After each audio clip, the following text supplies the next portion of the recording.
Colonel Marcus Webb didn't know the trembling woman pouring his wine had killed 17 men with her bare hands. He didn't know her shattered fingers had once typed kill coordinates for 3 black ops that never made the news. He didn't know the pathetic cleaning woman in second-hand clothes was about to burn his entire world to ash. All he knew, she'd just ruined his $200 wine and his dress uniform, and he was going to destroy her for it. Before we continue, subscribe and hit that bell. Stay until the end. This story goes places you won't believe. Comment your city below so I can see how far truth travels. Now let's begin. Sarah Mitchell's hand wouldn't stop shaking. 17 fractures. The orthopedic surgeon had counted each one like he was reading a grocery list. Metacarpals 1 through 5 shattered. Radius compound fracture. Ulna displaced. Whoever did this knew exactly what they were doing. Car accident. Sarah had lied. The surgeon hadn't believed her. "Ma'am, I've seen car accidents. This is torture." He was right. Damascus. Blacksite interrogation room. A man named Kareem, with pliers and a blowtorch and questions about American safe houses. 3 days of breaking bones one at a time while she fed him lies mixed with just enough truth to keep breathing. She'd given them nothing that mattered, but she'd memorized everything that did. Now, 3 years later, she stood in the Fort Bragg Officers Club, holding a bottle of 2015 Chateau Margaux in her left hand, her only functional hand studying 200 military elites who had no idea death was serving their wine. Colonel Marcus Webb sat at the head table like a king. 6'3" barrel-chested silver eagles gleaming on his shoulders. Bronze Star. 3 deployments. Pentagon connections. The kind of officer enlisted men respected and junior officers wanted to become. Sarah knew what he really was. A traitor who'd sold 7 American lives for $2 million. "You there? Youths?" Webb's voice boomed. "What the hell happened to your hand?" 200 heads turned. Sarah felt the weight of their stares like physical pressure. She shuffled forward small steps, slightly dragging her right foot. Pain compensation. Disability. Everything they expected to see. "Car accident, sir." Her voice came out weak, apologetic. 6 months ago. Webb leaned back, grinning. Predator recognizing prey. "Car accident. Jesus Christ. And they let you work here." "What's next, blind surgeons?" Laughter rippled through the crowd. His wife Madison touched his arm. Manicured nails, diamond rings that could fund a small village. "Marcus, don't." But her smile said, "Do." Sarah began pouring. Bottle angled in her left hand, damaged right hand trembling against her hip. The wine flowed smooth. Webb shifted, deliberately. His elbow hit the table. The bottle lurched. Bordeaux exploded across his dress jacket like arterial spray. Silence dropped like a bomb. "Oh, God." Sarah's eyes went wide. "Sir, I'm so sorry," Webb erupted from his chair. "You clumsy, worthless—" He caught himself scanning witnesses. Professional mask snapping into place. "Do you have any idea what you've done? I can clean it, sir, please. With what your cripple hand?" He snatched his napkin, thrust it at her.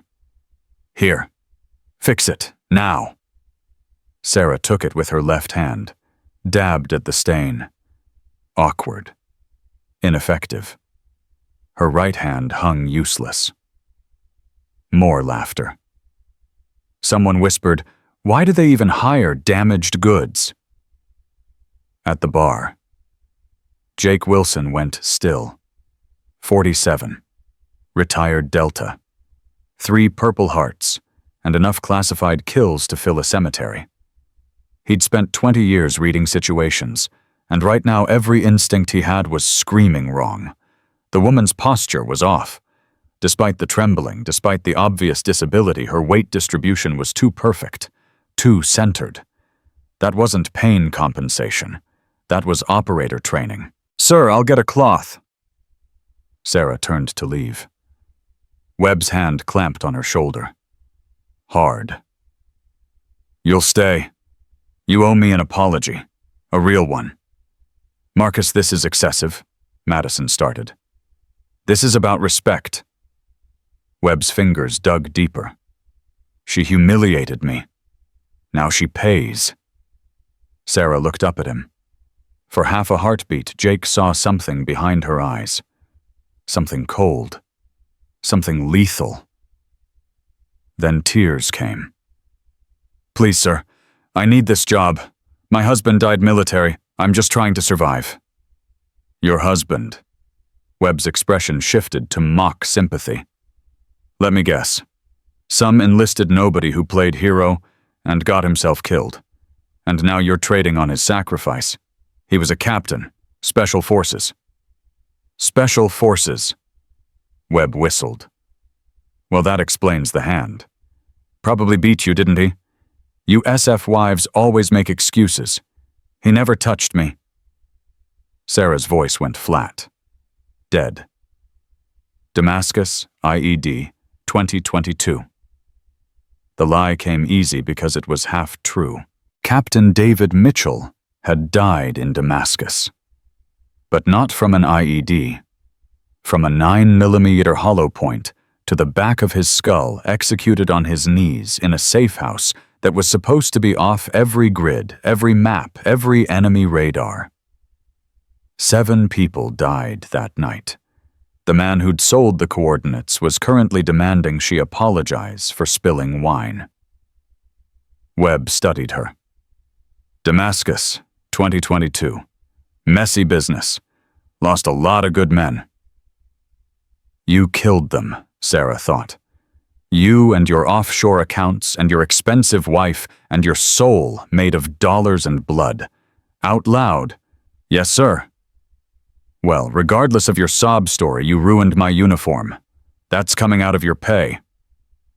Webb grabbed his wine glass. And you'll finish tonight. One-handed if that's all you've got. Consider it penance. Sarah nodded, kept her eyes down. The room moved on. Conversation resumed. She became invisible again, just the help, just the damaged widow, just another piece of furniture. None of them knew she was recording everything. The device embedded in her medical wrapping was smaller than a pill, voice-activated, encrypted, uploading in real time to servers monitored by 3-letter agencies that didn't officially exist. She moved to retrieve the dropped napkin, bending slowly, carefully. Her left hand steady, her right hand useless. Jake Wilson stood. Something was very wrong here. Colonel Webb. Major General Charles Hayworth appeared 3 stars command presence eyes that had seen too much. Perhaps we should let the young lady attend to her duties without further incident.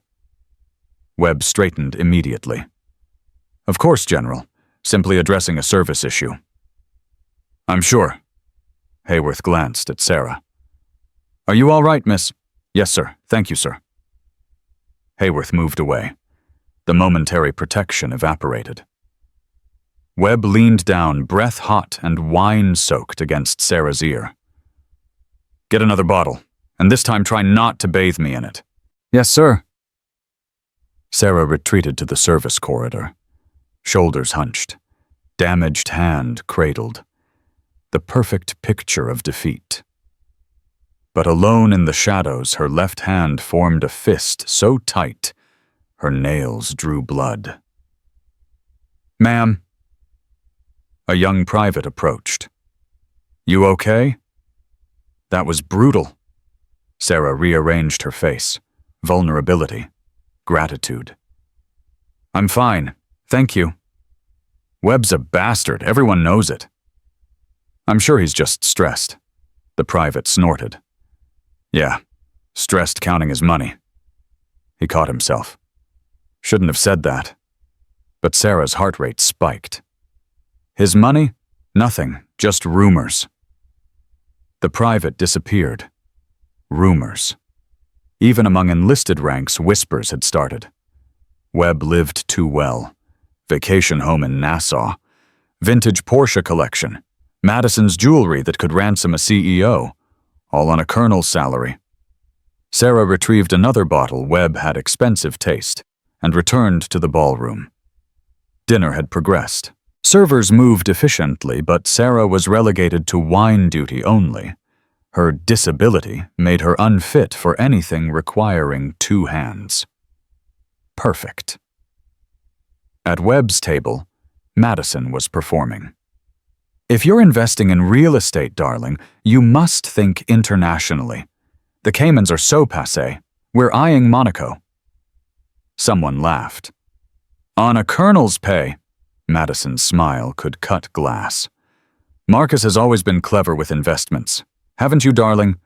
Webb's expression never changed. I've been fortunate. Sarah approached bottle ready. Sir, more wine. Webb didn't look up. Fill it. She poured. This close, she catalogued everything. Rolex Submariner, 30,000 minimum, platinum cufflinks, Mont Blanc pen, all purchased with blood money, all purchased with David's life. You're staring. Madison's eyes fixed on her like a hawk spotting wounded prey. Problem. No, ma'am. Sorry, ma'am. Then stop hovering. You're making me uncomfortable.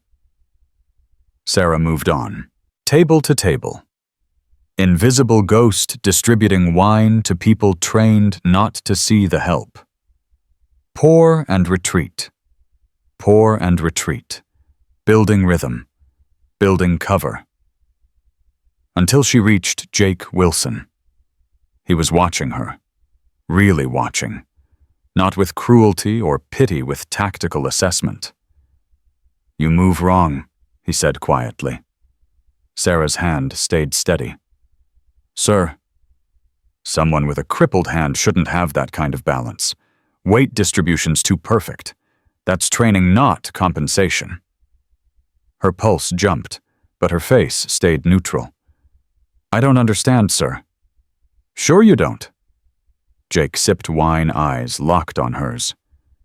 What unit was your husband with? 3rd Special Forces Group, sir. His name, Captain David Mitchell. Something shifted behind Jake's eyes. Recognition. Know something deeper. Mitchell. Damascus, 2022. Yes, sir. That wasn't an IED. Sarah's world tilted. Sir, official report said IED, but I know operators who cleaned up after. That was an execution. Someone gave up that location. For 3 seconds, Sarah forgot her cover, forgot her mission, forgot everything except this stranger confirming what she'd spent 3 years proving. I don't know anything about that, sir, she whispered. Maybe. Or maybe Jake's phone buzzed. He checked it, frowned. Be careful. Whatever you're doing here. The people who did Damascus, they're still out there. Still protected.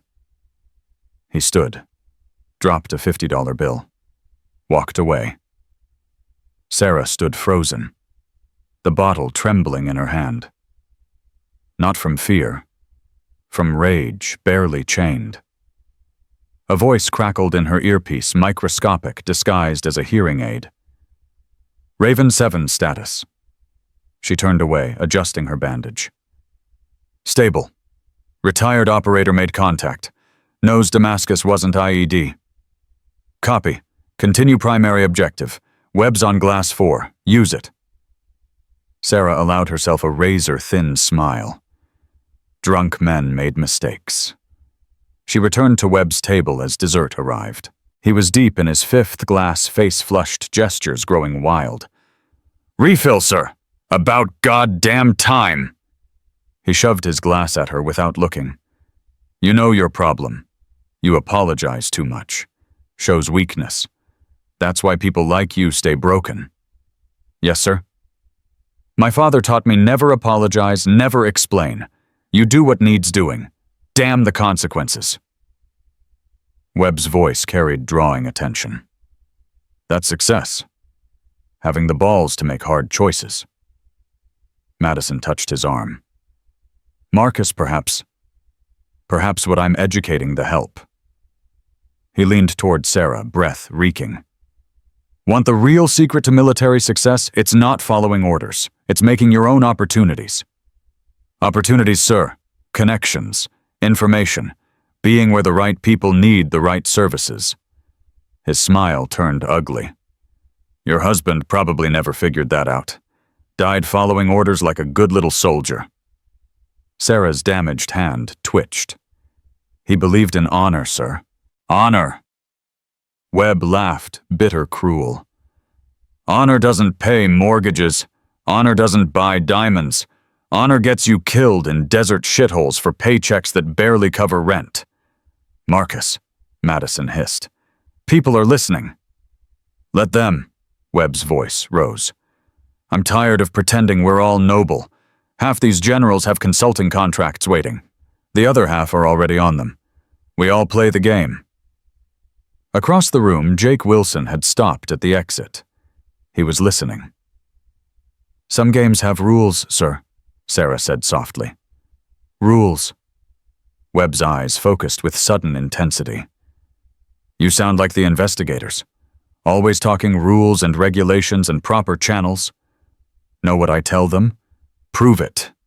They can't touch me. No one can. Sarah's pulse thundered. Investigators, sir. Webb's expression shifted, awareness creeping through alcohol fog. Nothing. Forget it. He waved her off. Go. You're giving me a headache. But the damage was done. Admission. Recorded. Time stamped. Witnessed by 20 officers in earshot. Webb had just confirmed he was under investigation. Had just displayed the arrogance of a man who believed himself untouchable. Sarah retreated. Not far. She needed him talking. Drunk men confessed. Just a little more, and she'd have everything. The evening wore on. Coffee, cognac, junior officers filtering out, leaving only senior ranks and spouses. Conversations grew looser. Laughter louder.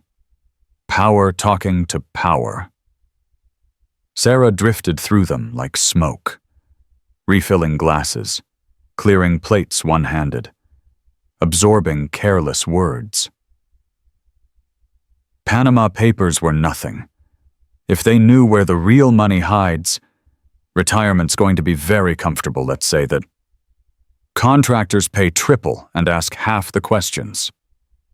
Pieces of a larger puzzle. Corruption so normalized it became background noise. This wasn't a few bad apples. This was a rotted orchard. Near midnight, Webb stood unsteadily. Madison gripped his arm, guiding him toward the exit. Colonel Webb. Hayworth appeared again. A word before you leave. Webb pulled free. Can it wait, Charles? I'm exhausted. It's about Damascus. The word cut through Webb's haze like a blade. What about Damascus? The investigation you mentioned, rather loudly. Hayworth's face was unreadable. Perhaps we should discuss this Monday. My office. Your lawyer present. Webb went pale. I was just... Indeed, most enlightening. Hayworth nodded to Madison. Mrs. Webb, good evening. He walked away. Webb stood in the middle of the ballroom, suddenly sober, suddenly aware he'd made a catastrophic mistake.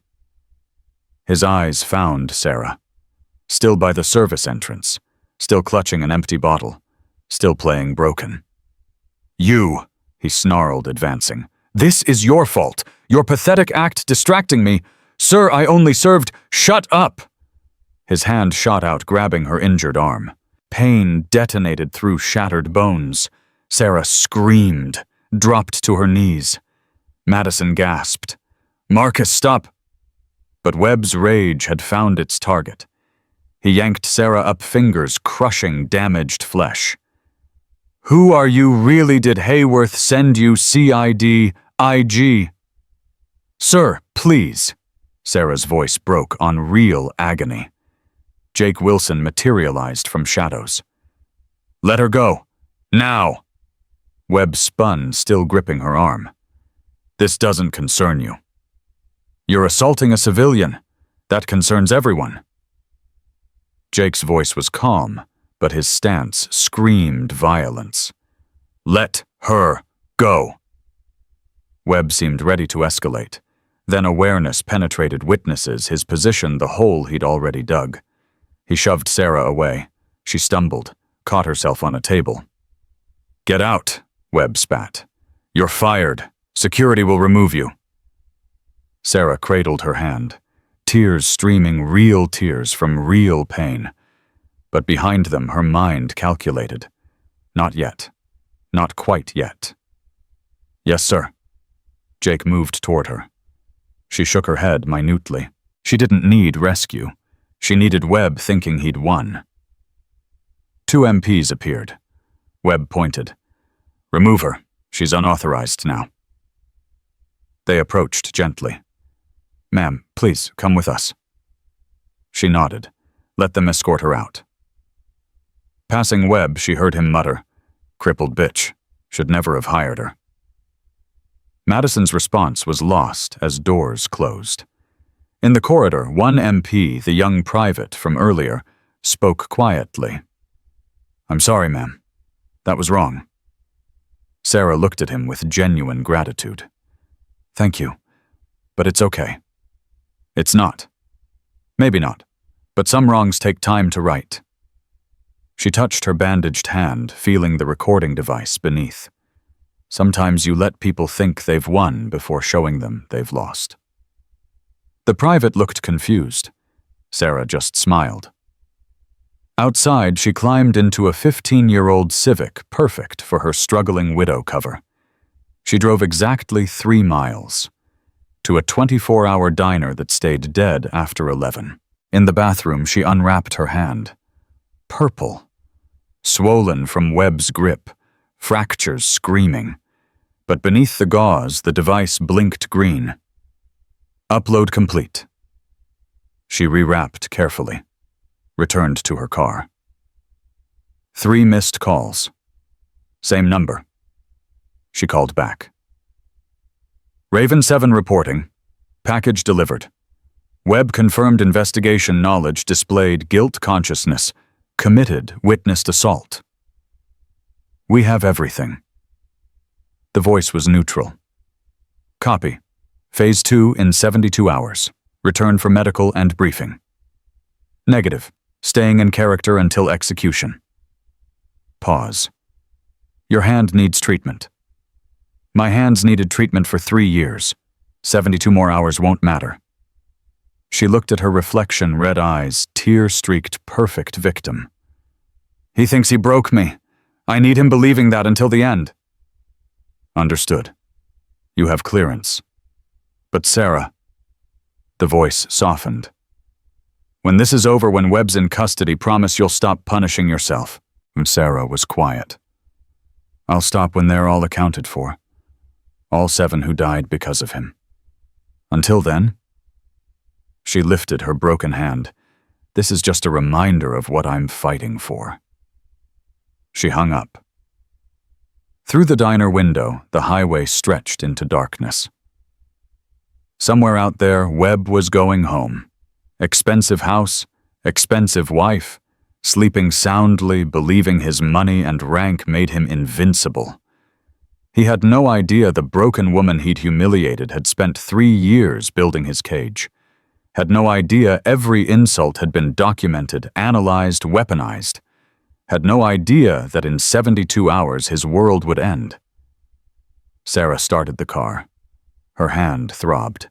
Her body ached. But her mind was crystal clear. The dead teach the living. And Sarah Mitchell had so much left to teach.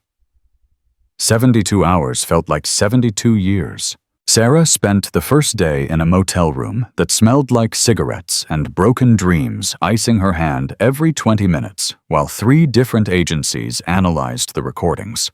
Her phone buzzed constantly, encrypted messages, status updates, confirmation codes that meant absolutely nothing to anyone outside the operation. The second day, she went back to work. Not at the officers' club, Webb had made sure she was blacklisted from every military facility within 50 miles. But her cover identity had applied to 6 other positions, and the Fort Bragg commissary needed stockroom help. Minimum wage. No questions asked about disabilities. Perfect. She showed up at 6 a.m. with her hand freshly wrapped, her eyes appropriately red from crying all night, and her story ready-fired, unfairly desperately needs income willing to do anything. The manager, a retired master sergeant named Rodriguez, who'd seen too much injustice to ignore one more, hired her on the spot. "You stack boxes one-handed?" he asked. "I'll manage, sir." "It's Rodriguez, and you don't have to call me sir."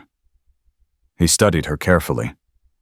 "You're that woman from the officers' club, the one Webb assaulted." Sarah's stomach tightened. "News travels fast." "News hell, there's video. Some captain's wife recorded the whole thing, posted it to her private Facebook. By morning, half the base had seen it." Rodriguez's expression darkened. "Webb's a bastard. Always has been. But he's connected so nothing sticks." "I know." "Do you—" Rodriguez leaned forward. 3 years ago, he got a specialist court-martialed for theft. Kid supposedly stole from the unit fund, except the money turned up in Webb's personal account 6 months later. Accounting error, they called it. Kid's career was already destroyed. Sarah filed that away. Another victim. Another piece of Webb's pattern. "Why are you telling me this?" "Because you got that look, like you're planning something." Rodriguez handed her a box cutter. "Whatever it is, be careful. Men like Webb don't go down easy." "Sometimes they do," Sarah said quietly. "Sometimes they fall hard enough to shatter." She spent the day moving inventory stacking cans with her left hand, while her right hung useless. Other workers helped without being asked. The base community had seen the video, and sympathy ran deep. By lunch, 4 people had offered her money. By closing, someone had started a GoFundMe. Sarah accepted the help, graciously played the grateful victim perfectly, and uploaded every conversation to her handlers. The third day, everything accelerated. She was shelving cereal when her phone buzzed. Not a text. A call. From a number that shouldn't exist. She stepped into the supply closet. "Raven 7. Phase 2 is live. Webb's making moves."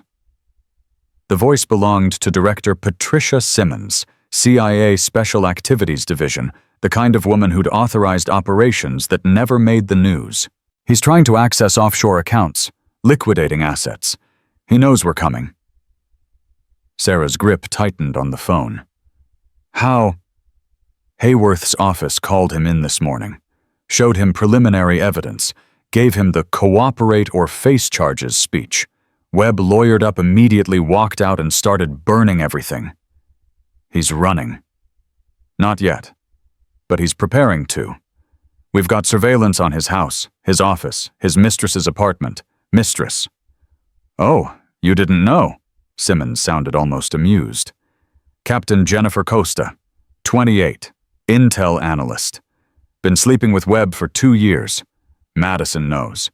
Doesn't care as long as the money keeps flowing." Sarah processed this. "Does Costa know about Damascus?" "We're not sure, but Webb visited her apartment 20 minutes after leaving Hayworth's office. Stayed for an hour, left with 2 duffel bags. Documents, or cash, or both. We couldn't get close enough." Simmons paused. "Here's where it gets interesting. After leaving Costa's place, Webb drove to the gym on base, spent 90 minutes inside. Came out looking different. Different how? Calmer, like he'd made a decision." Simmons's tone sharpened. "Sarah, we think he's going to make contact with his handlers, the people who paid him for Damascus. If he warns them, this whole operation collapses. Sarah's mind raced. You need me to get close again. Can you? He fired me, had me escorted off base by MPs. How am I supposed to? The commissary's on base. You're already there. And Webb's wife, Madison. She shops there every Thursday afternoon. That's today. Sarah checked her watch. 2:47 p.m. What do you want me to do? Make contact. Accidentally play the victim. See if Madison knows anything. She's smart, Sarah. Smarter than Webb gives her credit for. If he's planning to run, she'll know. And if she doesn't talk, then we move to phase 3 without additional intel.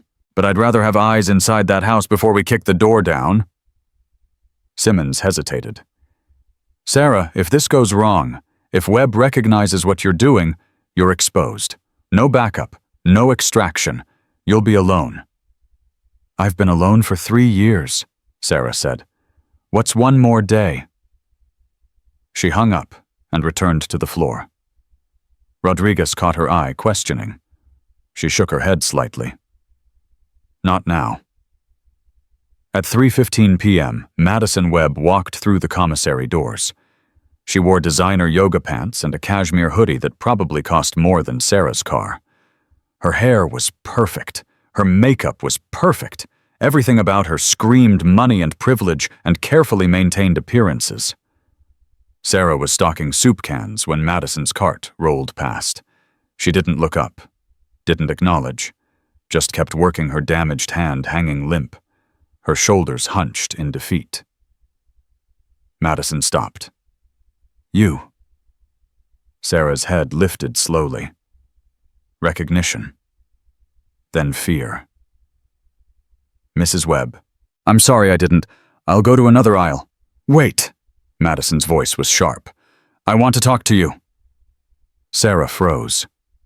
Ma'am, I don't want any trouble. I just need this job. I saw the video. The words hung between them like a blade. Sarah's throat worked. I didn't post it. I don't know who. I know you didn't. Madison's expression was unreadable. But half the base has seen it now. My husband assaulting a disabled veteran's widow. Do you have any idea what that's doing to his career? I never wanted. Of course you didn't. You just wanted to spill wine and play victim and collect sympathy. Madison's eyes were ice. But here's what you don't understand. My husband is under investigation. Serious investigation. Career-ending investigation. And that video, it's being used as evidence of consciousness of guilt, as proof he's unstable. Sarah's pulse quickened. Madison was revealing more than she realized. I'm sorry, ma'am. I truly am. Are you? Madison stepped closer. Her voice dropped. Or are you exactly what you appear to be, a broken woman who stumbled into something bigger than she understands? For 3 seconds, Sarah held Madison's gaze. And in those 3 seconds, recognition flickered between 2 intelligent women wearing very different masks. Madison knew. Maybe not everything. Maybe not the specifics. But she knew Sarah wasn't what she pretended to be. I'm just trying to survive, Sarah whispered. That's all. My husband died. I'm alone. I'm broke. I'm lying. Madison's smile was razor thin. Not about your husband. I checked. Captain David Mitchell, 3rd Special Forces Group, KIA, Damascus, 2022. That's all true. But you're lying about being helpless. Sarah's blood ran cold. Ma'am, I don't. Your hand. Madison gestured to the wrapped fingers. My husband grabbed you with considerable force, enough to leave bruises on someone with old fractures. But you didn't go to the hospital. Didn't file a police report. Didn't do anything a real victim would do. Why? Because going to the hospital would mean unwrapping the hand, revealing the recording device, blowing the entire operation. Out loud, I can't afford medical bills.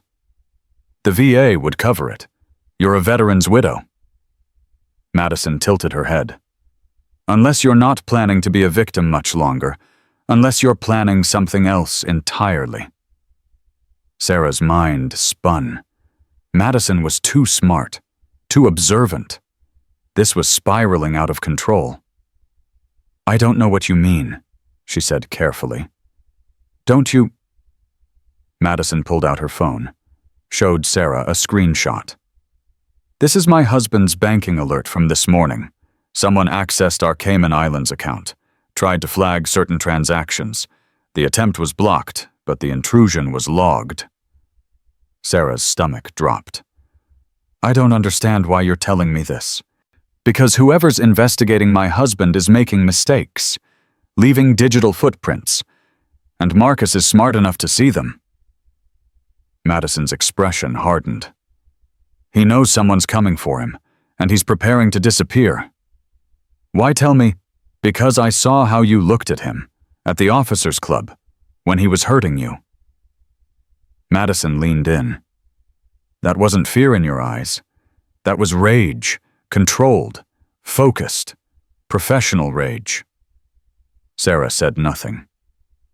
I've been married to Marcus for 15 years. I know what he is, what he's done. Madison's voice dropped to barely audible. I know about Damascus. The world tilted. How? Sarah breathed. I found the account statements 3 years ago, deposits that didn't match his salary. I hired a private investigator. He traced the money back to a Swiss bank. From there to a shell corporation in Panama. From there, Madison's voice cracked slightly.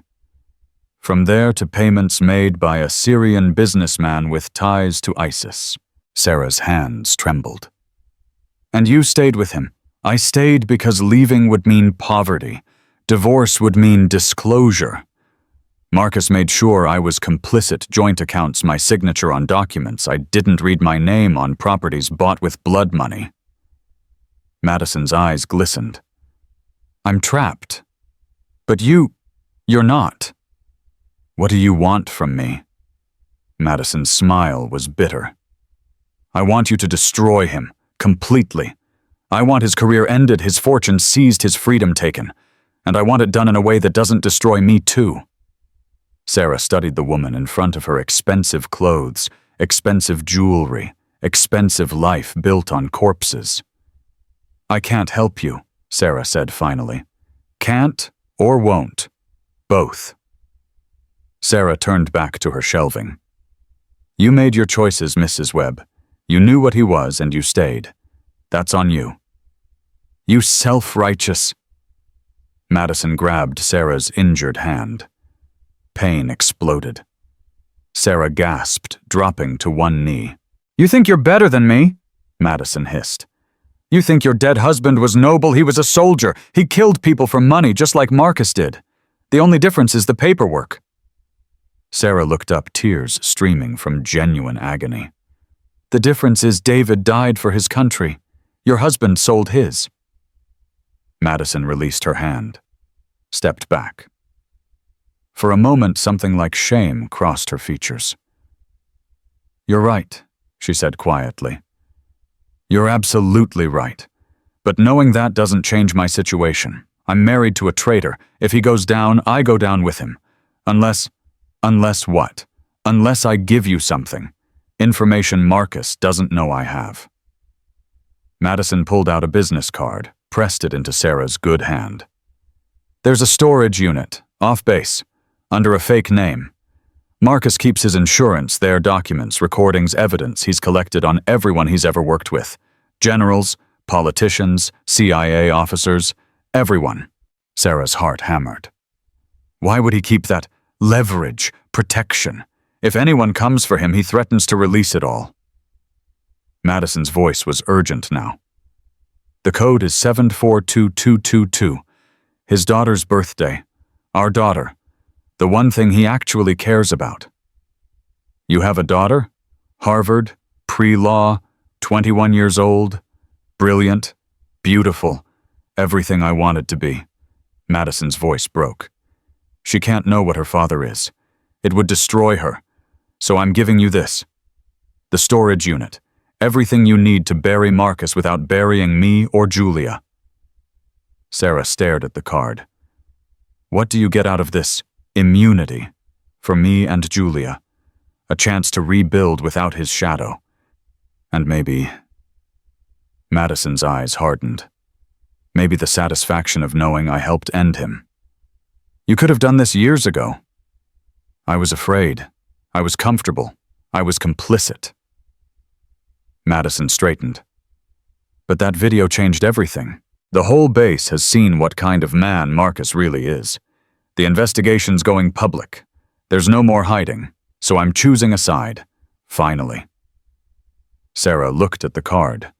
Storage Unit 247. Address in Fayetteville. Code written on the back in Madison's perfect handwriting. If this is a trap, Sarah started. It's not. I swear on my daughter's life. Madison's voice was steel. I want him gone. Help me make that happen. She walked away, cart rolling smoothly, leaving Sarah kneeling on the commissary floor with a piece of paper that might change everything. Rodriguez appeared, helping Sarah to her feet. What was that about? I'm not sure yet. Sarah looked at the card again. But I think I just got an ally. Or a Trojan horse. Maybe both. Sarah's phone buzzed. Encrypted message. Did she make contact? What happened? She stepped outside, called Simmons. Madison Webb just gave me access to a storage unit. Says it contains leverage Webb's been holding on military and political figures. Insurance policy. Simmons was quiet for a long moment. Do you believe her? I think she's terrified. I think she's complicit. And I think she's trying to save herself and her daughter. Sarah paused. But the information could be real. It could also be bait. Webb could be setting a trap. Then we spring it carefully. Send a team to surveil the unit. If it's legitimate, we have everything we need. If it's a trap, we see it coming. And if Madison's playing both sides, feeding us to Webb, while she negotiates her own deal. Sarah looked back at the commissary. Madison was at checkout, acting like nothing had happened. Perfect composure. Perfect mask. Then we use her anyway, Sarah said. She gave us an opening. Real or not, we take it. All right. I'm sending a tactical team to the storage facility now. They'll surveil first, assess threats, then breach if it's clear. Simmons hesitated. Sarah Phase 3 launches tomorrow at 0600, with or without this new intel. The arrest warrants signed. Webb's being taken down. Are you ready? Sarah thought about 3 years of undercover work. 3 years of playing broken. 3 years of letting people like Webb think she was nothing. I'm ready. Good. Because tomorrow the whole world sees who you really are. And there's no going back from that. Sarah hung up and returned to work. The rest of her shift passed in a blur, stocking shelves, helping customers, playing the role of struggling widow. But her mind was on tomorrow. At 5 p.m., she clocked out. Rodriguez caught her at the door. Hey, word of advice. He lowered his voice. Whatever you're planning, make sure it sticks. Men like Webb, they're survivors. They'll burn everything and everyone to stay free. Don't give him that chance. I won't. And Sarah, Rodriguez used her real name for the first time. When this is over, you come back here. I'll have a real job waiting, not this part-time cover nonsense. A real job. Sarah blinked. You know. I was CID for 20 years before I retired. You think I can't spot an operator? Rodriguez smiled slightly. I just hope you get him.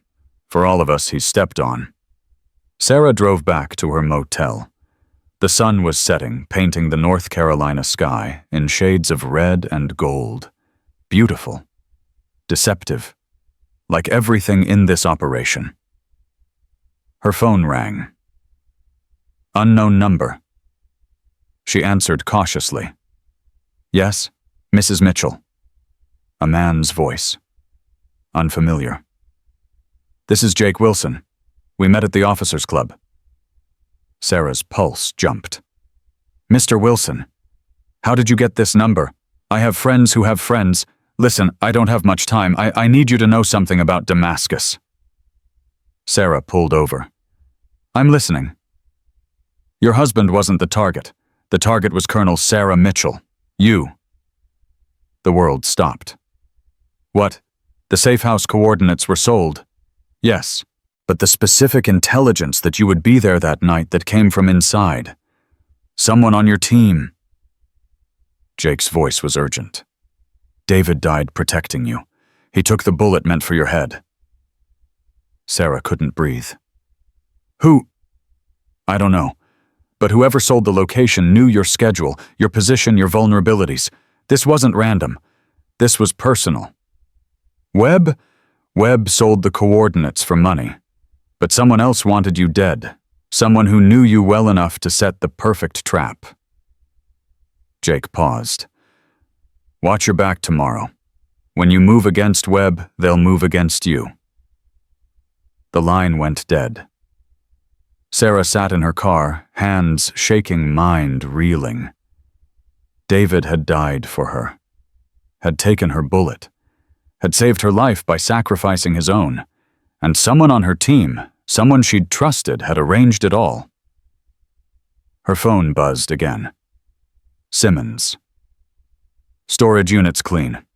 Madison was telling the truth. We've got files on 73 officers, 16 politicians, and 4 CIA assets. Webb's been collecting insurance for years. Simmons sounded almost impressed. This is enough to bring down half the Pentagon. Good, Sarah said, her voice hollow. Sarah, you okay? Jake Wilson just called. Said Damascus wasn't random. Said someone on my team wanted me dead specifically. Said David died protecting me. Simmons was quiet. We knew there was an inside element. We didn't know they were targeting you personally. Who was it? We're still investigating. The team was 7 people, you, David, and 5 others. All 5 died that night.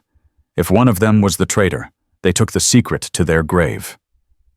Or the traitor survived because they weren't actually there. Because they set everyone else up. Sarah's mind spun. Who wasn't in the safe house that night? Everyone was accounted for in the body count. What if the body count was wrong? What if someone escaped? Or what if... Sarah stopped. Pull the dental records. The DNA. Check every identification. If one person survived, we need to know. Sarah, that's going to take time we don't have. Then make time. Sarah's voice cracked. Someone set up Damascus. Someone wanted me dead. And if they're still out there, they're watching this operation. They know we're coming for Webb. And they'll do whatever it takes to stop us. Simmons sighed. I'll put a team on it. But Sarah, tomorrow happens regardless. We can't delay because of a 3-year-old mystery. I know. Get some rest. 0600 comes early. Sarah hung up and drove to her motel. Inside, she locked the door, wedged a chair under the handle, and sat on the bed with her service weapon in her lap. Sleep didn't come. Instead, she thought about David, about the night he died, about the way he'd pushed her behind cover when the bullets started, about his body falling on top of hers, shielding her, saving her. He'd known. In those final seconds, he'd known the bullets were meant for her. And he'd made a choice. Her phone glowed in the darkness. 11:47 p.m. 8 hours until Phase 3. 8 hours until Webb's world ended. But whose world would end with it? Sarah's damaged hand throbbed. She unwrapped it slowly, looking at the fractures that had never healed right. Reminders of Damascus. Reminders of torture. Reminders of the price she'd paid for survival. tomorrow, she'd make them all pay their price, too. Her phone buzzed one final time. Encrypted message, all units positioned. Operation Raven's Nest is go for 0600. Godspeed. Sarah typed back, copy, the dead teach the living, and tomorrow class is in session. She rewrapped her hand, loaded her weapon, and waited for dawn. Dawn came like a blade, sharp, cold, unforgiving. Sarah stood in her motel bathroom at 5:23 a.m., staring at her reflection. The broken widow looked back, gray thrift store clothes, bandaged, hand eyes red from sleepless nights. But beneath the costume, beneath the carefully constructed vulnerability, something else waited. Something that had survived Damascus. Something that had spent 3 years hunting in silence. Something that was done hiding. She unwrapped her hand for the last time. The fractures had healed, wrong bones fused at angles that would never straighten. Permanent damage. Permanent reminder. But the recording device was gone now. Extracted last night, evidence secured. Mission parameters shifted. This morning required different tools. Her phone buzzed. Simmons. Status. Ready. Teams are in position. Webb left his house at 0512, heading toward the base. We think he's making a run for documents in his office before we can seize them. Or he's meeting someone. Possibly. We've got eyes on him. Sarah, there's something else. The dental records from Damascus, we found a discrepancy. Sarah's stomach clenched. Who? Lieutenant Marcus Chen. Body identified as Chen dental records matched, but the DNA came back inconclusive. Not negative, just inconclusive, like the sample was contaminated or degraded. Chen was our communications specialist. He had access to every safe house location, every operational frequency, every... Sarah's mind raced. If Chen survived, if he faked his death, he could still be operational, could be watching this entire takedown. Simmons's voice tightened.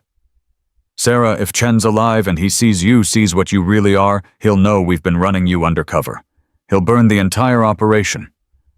Then we move fast, before he can react. The arrest warrant executes at 0600. That's 37 minutes. Can you be in position? Sarah looked at her reflection one more time. The broken widow. The helpless victim. The woman everyone had dismissed.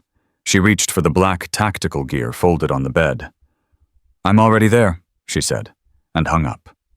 28 minutes later, Sarah stood in the shadows outside Webb's office building, not as the cleaning woman, but as Raven 7, wearing the tactical blacks she hadn't worn since Damascus, her Glock 19 holstered at her hip, her damaged hand wrapped not in medical gauze, but in tactical gloves that compensated for the lost mobility.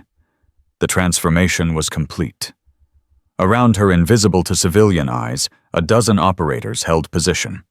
SEAL Team 6, Delta Force, CIA Special Activities, the kind of people who existed in classified budgets and redacted reports. Jake Wilson emerged from the darkness beside her. Figured you'd be here. Sarah didn't flinch. You're not supposed to be here. Neither are you, officially. But Jake studied her tactical gear, the weapon, the way she moved, no more shuffling, no more weakness, just pure operator efficiency. I was right. You're not a widow. You're a ghost. I'm both. Raven 7. That's what they called you, wasn't it, before Damascus? Jake's voice was quiet. I heard stories. Deep cover specialist. The woman who spent 2 years inside a Russian oligarch's organization. 6 months embedded with Boko Haram. The operator who survived 7 Blacksite interrogations without breaking. Stories are just stories. Except when they're true. Jake gestured to her hand. Damascus was the 7th site. The one that finally broke you. Physically, anyway. Sarah's jaw tightened. You seem to know a lot for someone who's retired. I know what matters. And right now what matters is that Marcus Chen didn't die in Damascus. He faked his death, framed you and your team, and walked away with whoever paid for those coordinates. How do you know about Chen? Because I saw him. Jake's words hit like bullets. 3 months ago. Fayetteville, outside a restaurant. I thought I was seeing ghosts. The man died 3 years ago. But it was him. Different hair, different walk, but the same face. I ran his photo through some unofficial channels. Facial recognition pinged him in 6 countries. Syria, Yemen, Pakistan. He's still operational. Sarah's world tilted. Why didn't you report this? To who? The same military that let him fake his death, the same intelligence community that didn't catch him the first time. Jake's expression hardened. I've been tracking him independently, waiting for the right moment. And then I saw you at the officers' club and I knew you were tracking something too. So I waited to see what you'd flush out. Webb? Webb's the money man. But Chen's the operator. The one who actually set up Damascus. The one who needed you dead. Jake pulled out his phone, showed Sarah a recent photograph. This was taken yesterday. Fayetteville. Outside the storage unit Madison told you about. Sarah's blood went cold. Chen, older, harder, but unmistakably Chen, stood in the parking lot watching the storage facility from a distance. He knows, Sarah whispered. He knows we're coming for Webb. He's here to protect his asset. Or to eliminate him. If Webb gets arrested, starts talking, makes deals, Chen's entire network gets exposed. Sarah keyed her radio. Simmons, we have a problem. Chen's alive. He's in Fayetteville. He may be moving on Webb right now. Simmons's response was immediate. All units code black. Hostile operator in play. Chen Marcus, former lieutenant, consider extremely dangerous.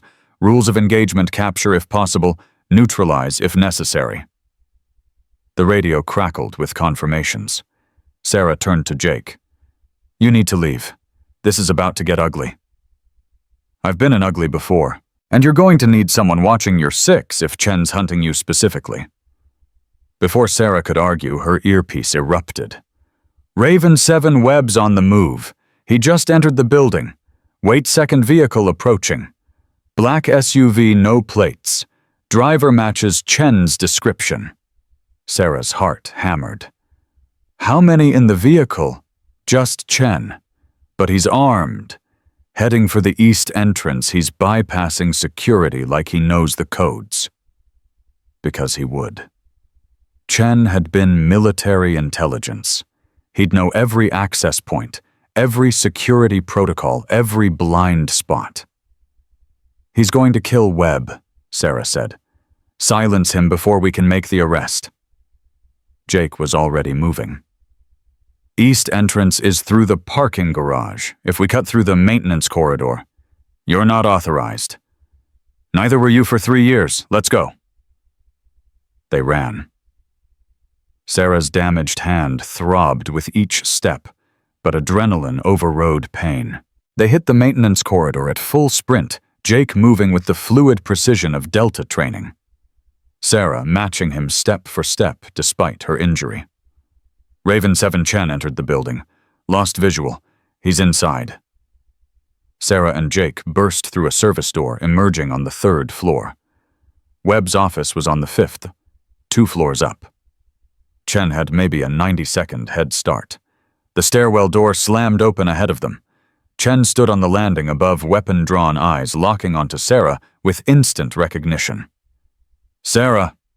His voice was exactly as she remembered, calm, controlled, sociopathic. I hoped you'd died in Damascus. Would have made this cleaner. Sorry to disappoint. Sarah's hand moved to her weapon. Don't. Chen's gun never wavered. You're fast, but not that fast. Not with a crippled hand. Jake shifted slightly, angling for position. Chen's eyes flicked to him. Jake Wilson, Delta Force, retired. Why are you here? Couldn't let you have all the fun, Jake said casually. But Sarah saw his weight distribution, ready to move, ready to fight. This doesn't concern you, Chen said. See, that's where you're wrong. Damascus concerned me. Good operators died that night. Friends of mine. Jake's voice went cold. So yeah, it concerns me. Chen smiled. They died because Sarah was too valuable to certain people. People who paid well for her elimination. Nothing personal. Who paid you? Sarah demanded. Does it matter they're untouchable, protected? While you, Chen's smile widened. You're about to die in a heroic attempt to stop me from killing Webb. 2 birds, 1 operation. Clean. There are a dozen operators in this building, Sarah said. You won't make it out. I've made it out of worse. Besides, I'm not leaving. I'm disappearing. Again. Chen's finger tightened on the trigger. Goodbye, Sarah.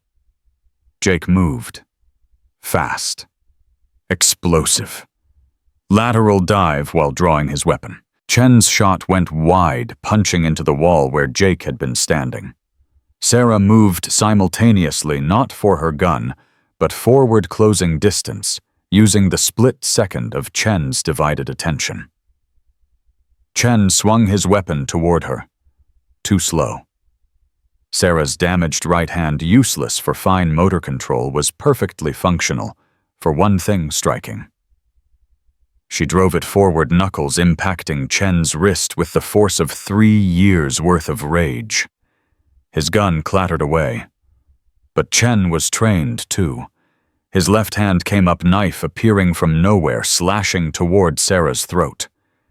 She twisted, took the cut across her shoulder instead of her carotid. Pain flared. Blood flowed. But she was inside his guard now. Her left hand, the functional one, drove into his solar plexus. Once. Twice. Chen staggered back. Jake was up, weapon trained. Down, get down now. Chen lunged not at Jake, but at the window. His shoulder hit glass, and suddenly he was through, falling 4 stories of empty air. But a rope snapped taut. Chen had been harnessed. Prepared. Always 3 steps ahead. He dropped out of sight. Sarah rushed to the window. Below, Chen hit the ground, rolling cut the harness, and sprinted toward the parking garage. All units, Chen's mobile heading for the parking garage, south exit. Sarah keyed her radio while applying pressure to her shoulder wound. Do not let him reach a vehicle. Jake grabbed her arm. You're hit. I'm fine. Webb, we need to secure Webb before... An explosion rocked the building. 5th floor, Webb's office. Sarah and Jake exchanged one look, then ran. Smoke filled the corridor above. Fire alarms screamed. Operators were converging from all directions, but Sarah hit Webb's office first. The door was blown off its hinges. Inside the room was devastated desk, shattered windows, blown-out papers burning. And in the center of the destruction, Colonel Marcus Webb lay on the floor, bleeding from a dozen lacerations, his leg twisted at an unnatural angle, but alive. Sarah, Webb's eyes focused on her with difficulty. What are you? She dropped beside him, checking vitals. Stay still. Medic's coming. You're not a cleaning woman. Webb's voice was weak but aware. You're one of them. Investigation. Undercover. Yes. Damascus. Webb's eyes widened with understanding. Mitchell. Captain Mitchell's wife. But you're military too. You were there. I was there. Chen, he said he was cleaning loose ends. Said I was a liability. Webb coughed blood. He's going to kill us all. Everyone who knows about the money. Sarah leaned close. Who paid you? Who paid for Damascus coordinates? Webb's hand gripped her arm with surprising strength. Consortium. International. Not government private. They wanted someone eliminated. Operative who knew too much. Me. You. Webb's grip tightened. They paid $2 million for coordinates, but Chen got $5 million for confirmation kill. When you survived when he faked his death instead, they thought you were both dead. But Chen kept the money, kept working for them. He's been their cleaner ever since. Who are they? Names I can't pronounce. Corporations that don't exist. Money from everywhere and nowhere. Webb coughed again. Evidence. Storage unit. Madison told you. She told me. She's smarter than I deserve. Files there everything. Everyone. Not just me. Dozens of operations. Hundreds of payoffs. Chen's whole network. Webb's eyes locked onto Sarah's. I'm a traitor. I know. But Chen, he's worse. He's selling everything. Everyone. No loyalty. No code. Just money and blood. Medics arrived, pushing Sarah aside. She stood watching them work on Webb, her mind processing everything. Jake appeared beside her. Chen got away, vanished into the city. But we've got APBs out federal warrants, facial recognition on every camera in 3 states. He won't surface. He'll go dark, re-establish elsewhere. Sarah's shoulder throbbed, but she ignored it. But Webb's talking. He's giving us the network. In exchange for what? Probably protection. Reduced sentence. Witness protection. Sarah looked at Webb, being loaded onto a stretcher. He'll deal. They always do. Simmons arrived, surveying the damage. Chen rigged the office to blow. Probably on a timer meant to eliminate Webb and any evidence. You interrupted his schedule. Lucky us, Jake muttered. Sarah, you're bleeding. Simmons gestured to the shoulder wound. It's shallow. I'll live. Sarah turned to face her handler fully. Chen's network, if it's as big as Webb says, this goes way beyond Damascus. Beyond one betrayal. I know, which is why Phase 3 just became Phase 4. Simmons pulled out her phone, made a call. This is Director Simmons. Authorization Raven Black 7. I need a full counterintelligence sweep. Every operation Chen touched in the last 5 years. Every payment Webb documented. Cross-reference with the storage unit files. She hung up. We're about to uncover something massive. Sarah's radio crackled. All units, we have a situation at the storage facility. Armed individuals on site. Potential hostile takeover. Request immediate backup. Sarah's blood ran cold. The files. Chen's people are going for the files. Or Chen himself cleaning up his trail. Simmons was already moving. All teams converge on storage facility. This is now priority 1. Sarah ran. Through the building into the parking lot, into a waiting tactical vehicle. Jake jumped in beside her. No one questioned his presence anymore. The SUV screamed through Fayetteville streets, sirens blaring, other tactical vehicles falling into formation. Raven 7, we have visual on the facility. 4 hostiles, heavily armed. They're breaching Unit 247 Webb's unit. Wait 5th individual emerging from inside, carrying documents. It's confirmed visual, it's Chen. Do not engage until we arrive, Simmons ordered. Chen's too dangerous for a standard takedown. Wait for Raven 7. Because Sarah knew him. Knew how he thought. Knew how he fought. Knew how to kill him. The storage facility came into view, single-story, building rows of units, civilians running for cover as gunfire erupted. Chen's people were holding the perimeter while he loaded files into a vehicle. The tactical convoy screeched to a halt. Operators deployed with military precision, SEAL snipers taking elevated positions. Delta assaulters moving to flank FBI hostage rescue, establishing a perimeter. But Chen saw them coming. He said something to his people. Sarah couldn't hear the words, but saw the result. 3 of his men broke away running toward the exit. Diversion. While Chen and 1 other went deeper into the facility. "He's heading for the back exit," Jake said. "There is no back exit," Sarah replied. "That side dead ends into a retention wall." "Then he's trapped. Or he's planned for this." Sarah keyed her radio. "I'm going in. Cover the exits, but don't follow. Chen knows I'm here. He's waiting for me." "Sarah, that's suicide," Simmons started. "It's a conversation. One we started 3 years ago in Damascus."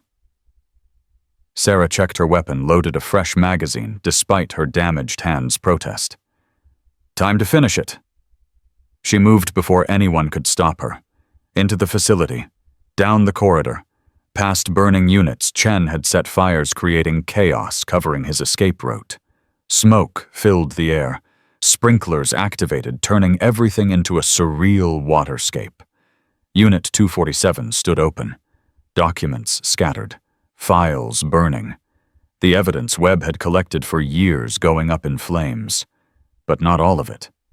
Chen couldn't destroy everything. There were digital copies, backed up servers, redundant systems. He knew that, which meant he wasn't here to destroy evidence. He was here to destroy Sarah. "I wondered if you'd come alone."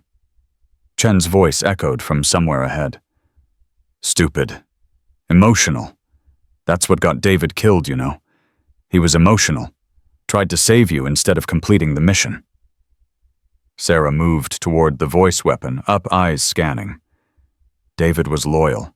Something you wouldn't understand." "Loyal to what? A country that abandons its operators? A military that pays poverty wages while contractors make millions?" Chen laughed. "I saw the truth in Damascus. Everyone's for sale. Everyone. The only question is price. And your price was $5 million.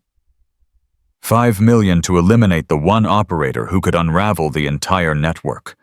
The one person who'd spent 2 years inside Russian intelligence, 6 months with Boko Haram, who knew every dirty secret from a dozen black ops. You were too dangerous to exist, Sarah. Still are." Sarah rounded a corner. Chen stood at the far end, weapon holstered, hands visible, almost casual. "You could have killed me a dozen times since Damascus," Sarah said. "Why didn't you?" "Because you were broken. Physically. Mentally. You retired. Disappeared. Became no threat." Chen tilted his head. "But then you came back. Undercover. Hunting Webb. That made you dangerous again. That made you someone who needed to die." "Yes. Like the 7 people in Damascus. Like David. Like everyone who ever trusted you." Sarah's finger rested on the trigger. "I'm taking you in, Chen. Dead or alive. Your choice." Chen smiled. "You can't kill me, Sarah. Not with that hand.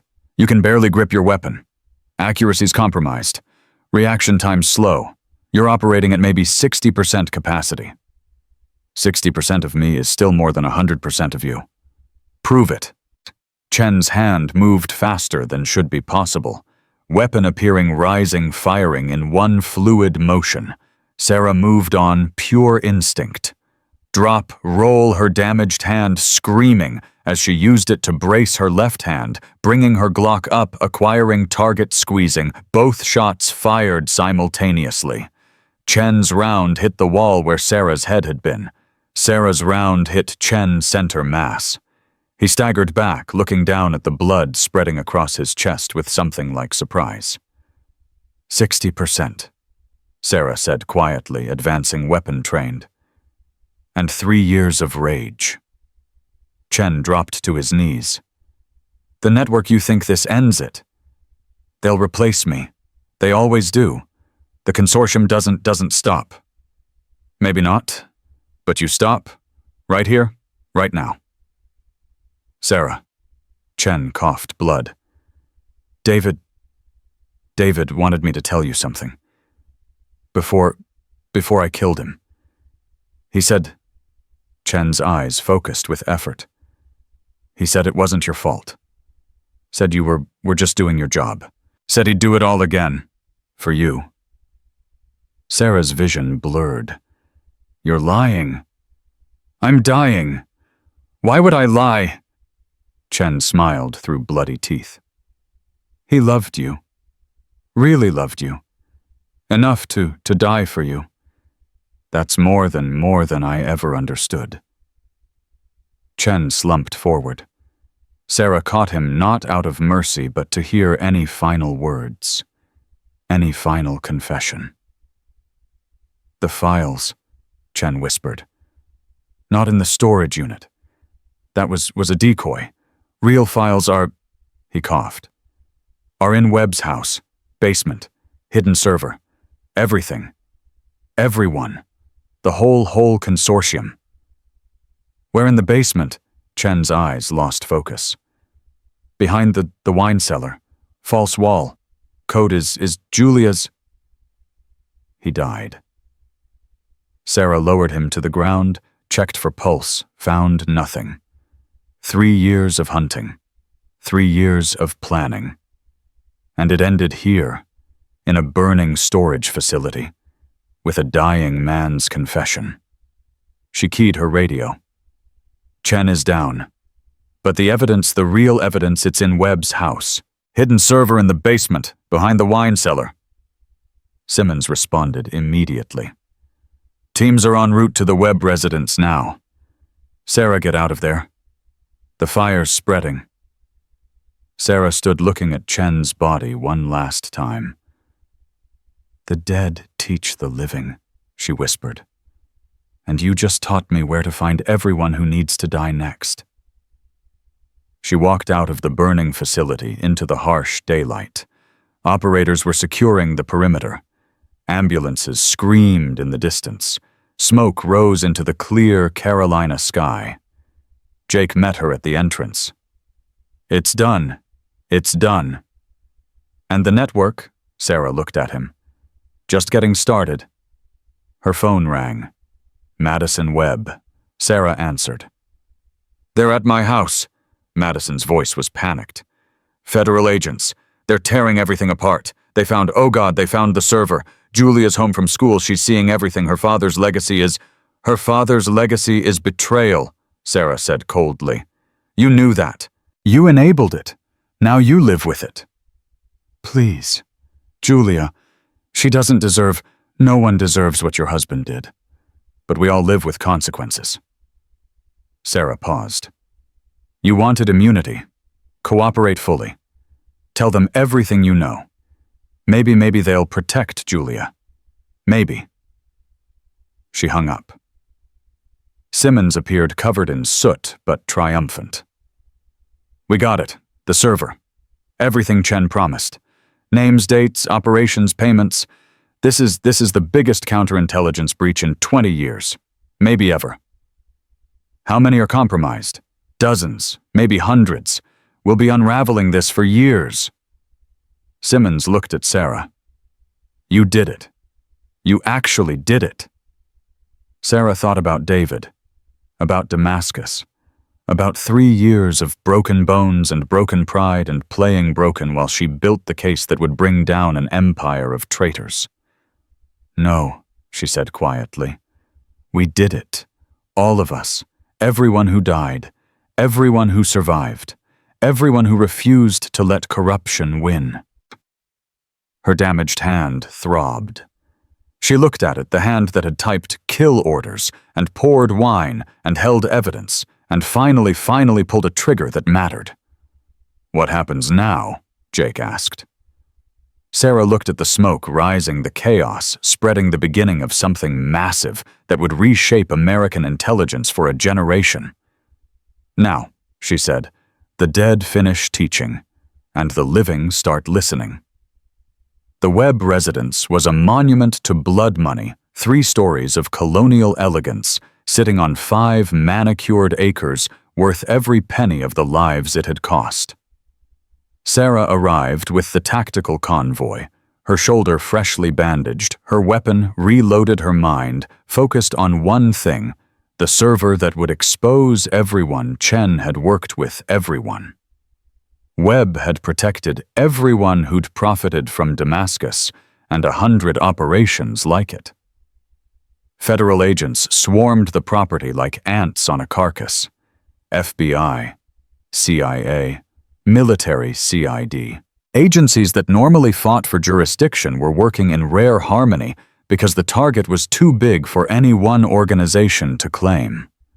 Madison Webb stood on the front lawn in handcuffs, her perfect composure finally shattered. Mascara streaked her face. Her designer clothes were rumpled. And beside her, wrapped in a blanket despite the warm morning, sat Julia Webb, 21, brilliant, beautiful, and watching her entire world collapse in real time. Sarah walked past them without a word. "Wait!" Julia's voice stopped her. Young, educated, privileged, but with an edge of steel Sarah recognized. "You're her, the cleaning woman, the one my father—" She couldn't finish. Sarah turned slowly. "I'm a lot of things your father didn't realize."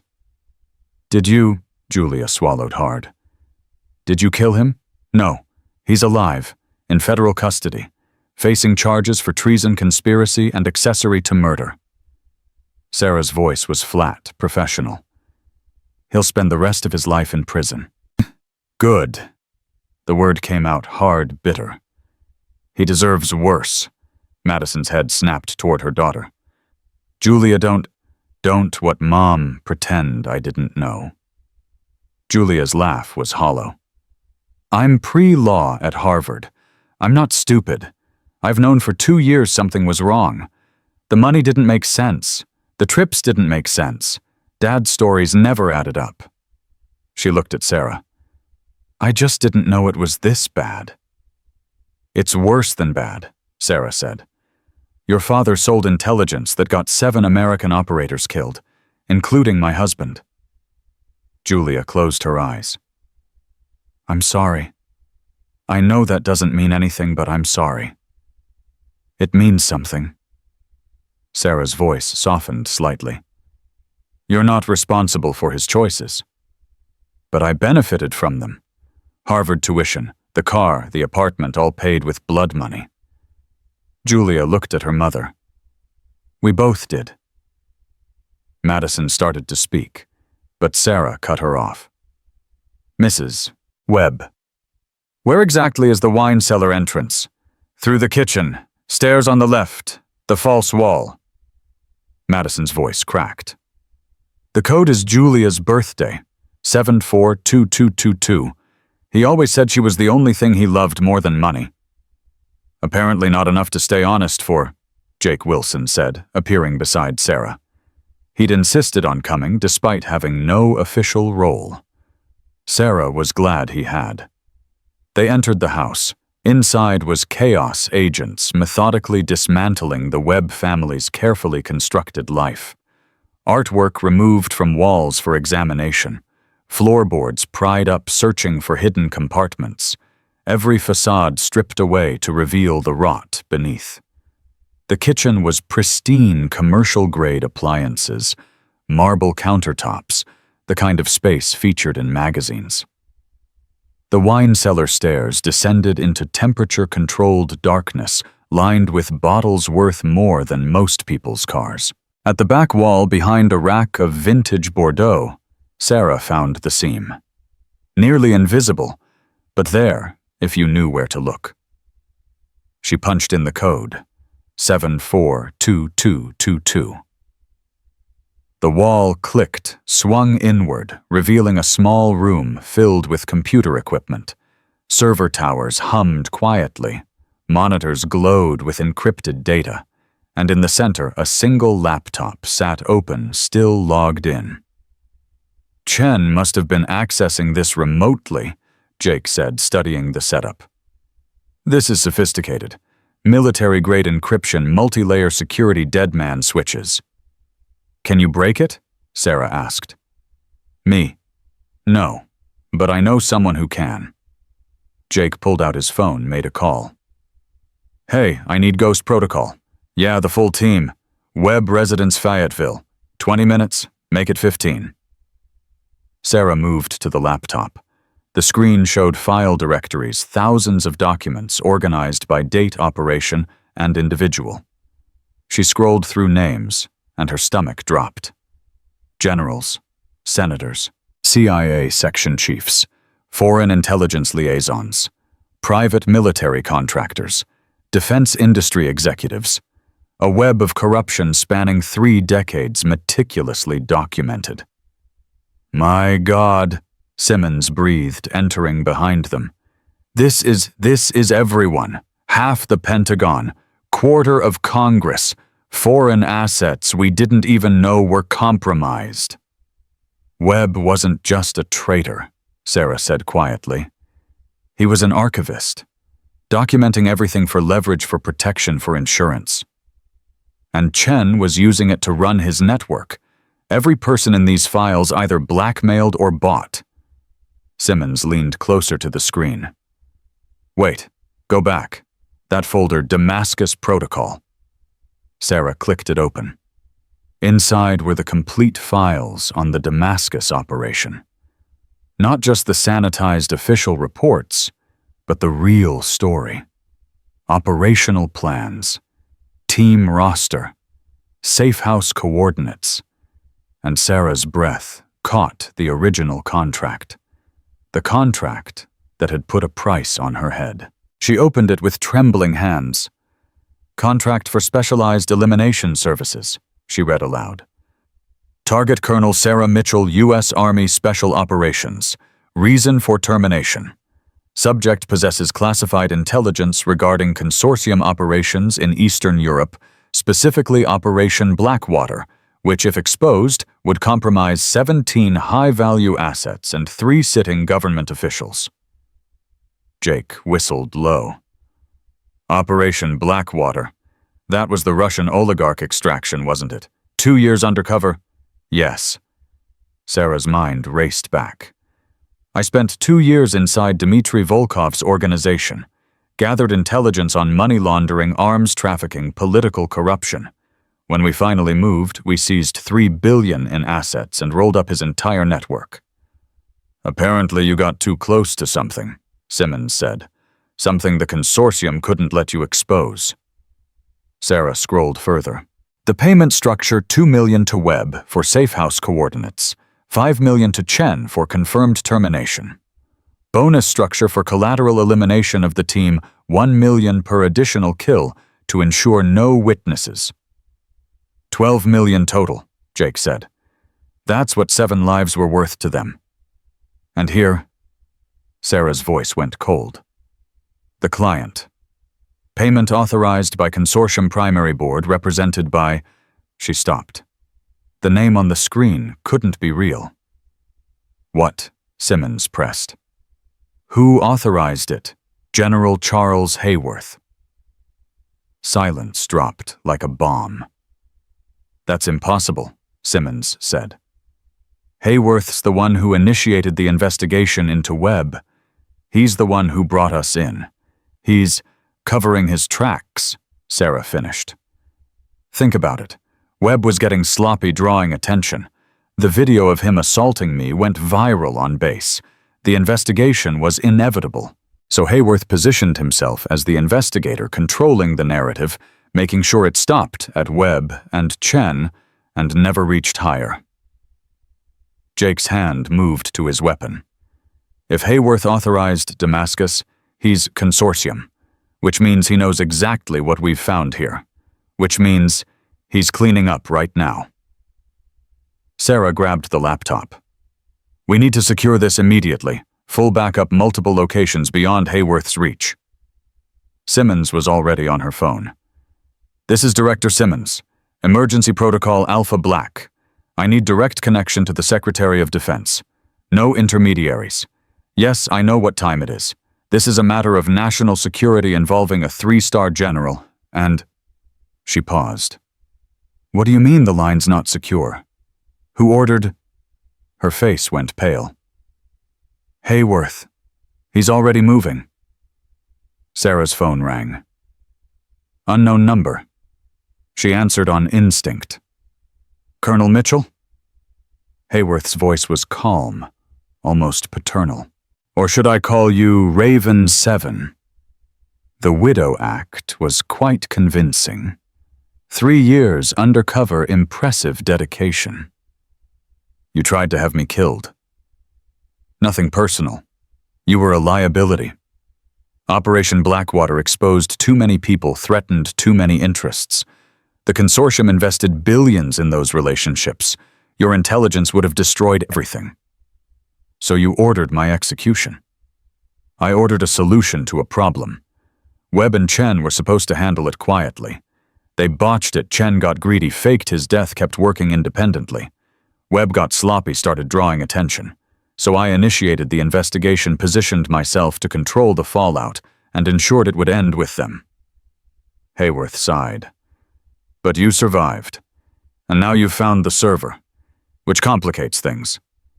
It's over, Hayworth. We have everything. Every name, every operation, every dollar. You're done. Am I Sarah? Who do you think controls the agencies investigating this? Who signs the budgets, approves the operations, decides which evidence sees daylight, and which gets classified into oblivion? Hayworth's voice hardened. I've been playing this game for 30 years. You've been playing for 3. There's no comparison. I don't need to outplay you. I just need to expose you. With what, a laptop that's about to be seized under national security protocols, server data that will be classified above your clearance level, evidence that will disappear into bureaucratic black holes I control.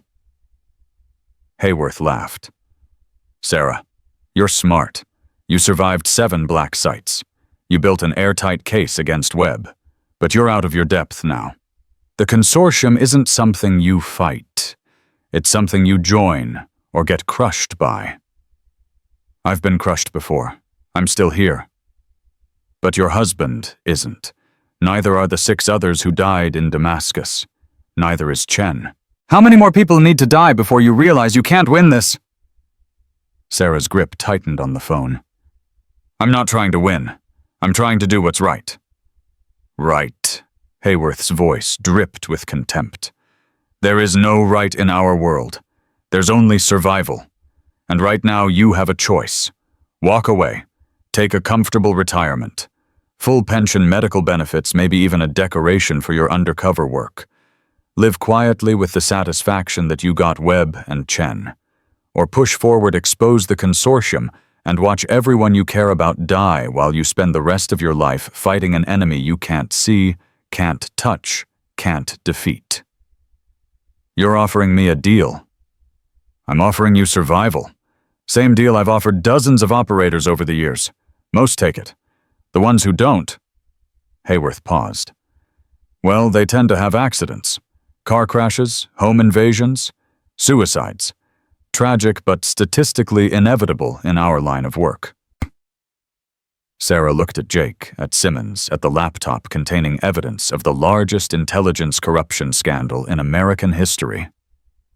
I have a counteroffer, she said. I'm listening. You turn yourself in, right now. Full confession. Every consortium member, every operation, every dollar. You cooperate completely, testify against everyone involved, and spend the rest of your life in protective custody instead of general population. Hayworth laughed. And why would I do that? Because in approximately 3 minutes, this entire conversation, which I've been recording and uploading in real time to 17 different servers across 4 countries, will go live on every major news network, every military channel, and every government oversight committee. The line went silent. You're bluffing, Hayworth said finally. Am I? Sarah glanced at Jake, who held up his phone showing the live upload status. Your voice is distinctive, General. Voice analysis will confirm it's you, and the things you've said, admitting to ordering my assassination, threatening witnesses, conspiracy to obstruct justice, that's not just corruption. That's treason. You can't prove those files are real. We'll claim fabrication, deepfakes, enemy disinformation. The server's already in FBI custody. Your fingerprints are in the system. You accessed it remotely 4 times in the last month, including once this morning. We have the access logs. The IP traces everything. Sarah's voice was steel. It's over, General. The only question is how many people you take down with you. Another pause. Longer this time. You've made a grave mistake, Sarah. I've made a lot of mistakes. This isn't one of them. The consortium is bigger than me. Bigger than you. Bigger than this entire investigation.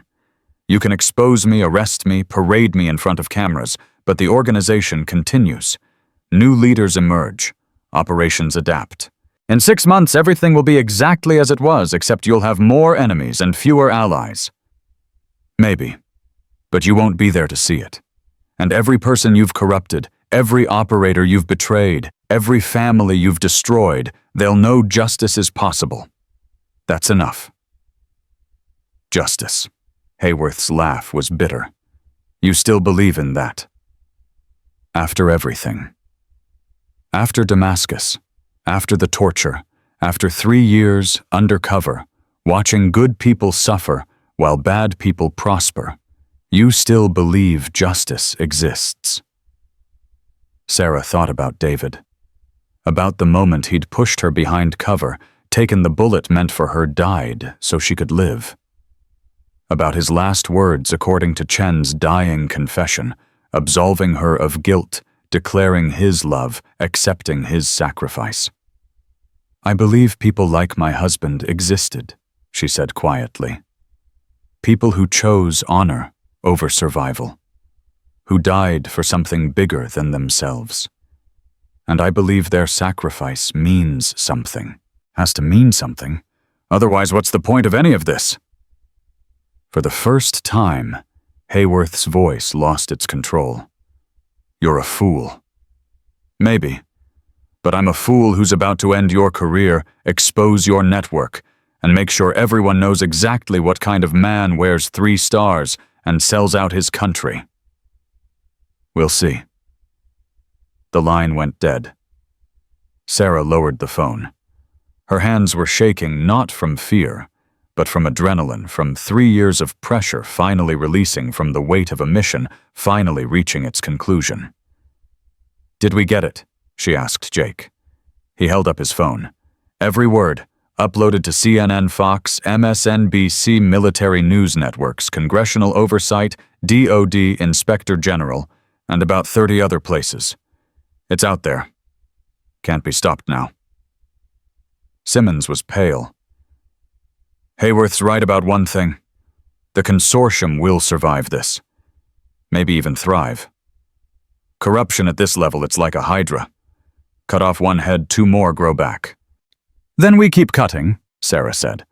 We expose them, prosecute them, make it so expensive and dangerous to be corrupt that people think twice. We won't win completely, but we'll win enough. Raven 7, this is tactical command. Her radio crackled. We have inbound helicopters, military, not ours. Repeat, we have unauthorized military helicopters approaching the residence. Sarah's stomach dropped. Hayworth's making a move.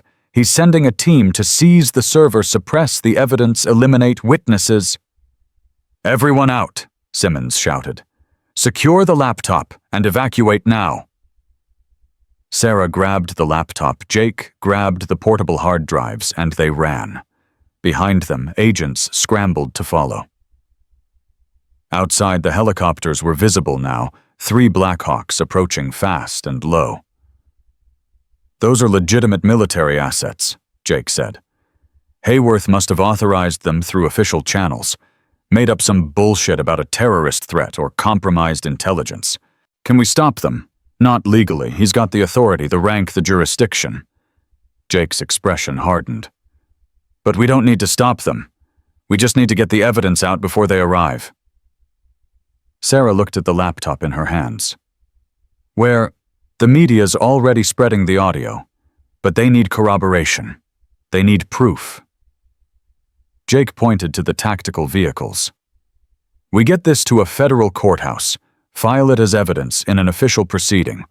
Once it's on the record, Hayworth can't suppress it. The nearest courthouse is 40 minutes away. Then we drive fast. They ran for Jake's truck, an old F-150 that had seen better days, but would blend in traffic better than a tactical vehicle. Sarah jumped in passenger side, cradling the laptop. Jake fired the engine, threw it in gear, and tore out of the driveway just as the Blackhawks touched down. Soldiers poured out, real soldiers following real orders, with no idea they were being used to cover up treason. "They'll have roadblocks up in minutes," Sarah said. "Hayworth will lock down the whole area." "Then we don't use roads."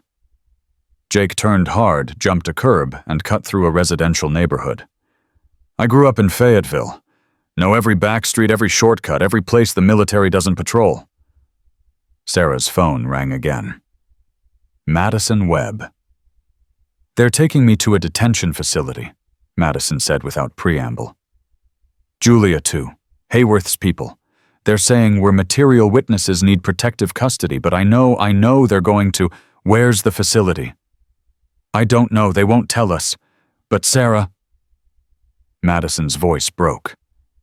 "Julia doesn't deserve this. Whatever I did, whatever I enabled, she's innocent. Please, you have to..." The line cut off. Sarah looked at Jake. "Hayworth's grabbing anyone who might testify. Madison and Julia probably Webb from his hospital bed, maybe even the agents who found the server, creating chaos, confusion, making it impossible to establish a clean chain of evidence." Jake's jaw tightened. Classic counterintelligence suppression. By the time anyone sorts out who has jurisdiction and who's authorized to hold whom, the evidence will be compromised and the witnesses will be too scared to talk. "Unless we get this laptop to the courthouse first. Establish the evidence, officially create a record that can't be erased." They drove in tense silence, Jake navigating through back roads and industrial areas, avoiding main highways where roadblocks would be waiting. Sarah powered up the laptop, began copying files to encrypted cloud storage redundancy upon redundancy, making sure the truth survived, even if they didn't. "There's something I don't understand," Jake said. "Hayworth admitted everything on that phone call.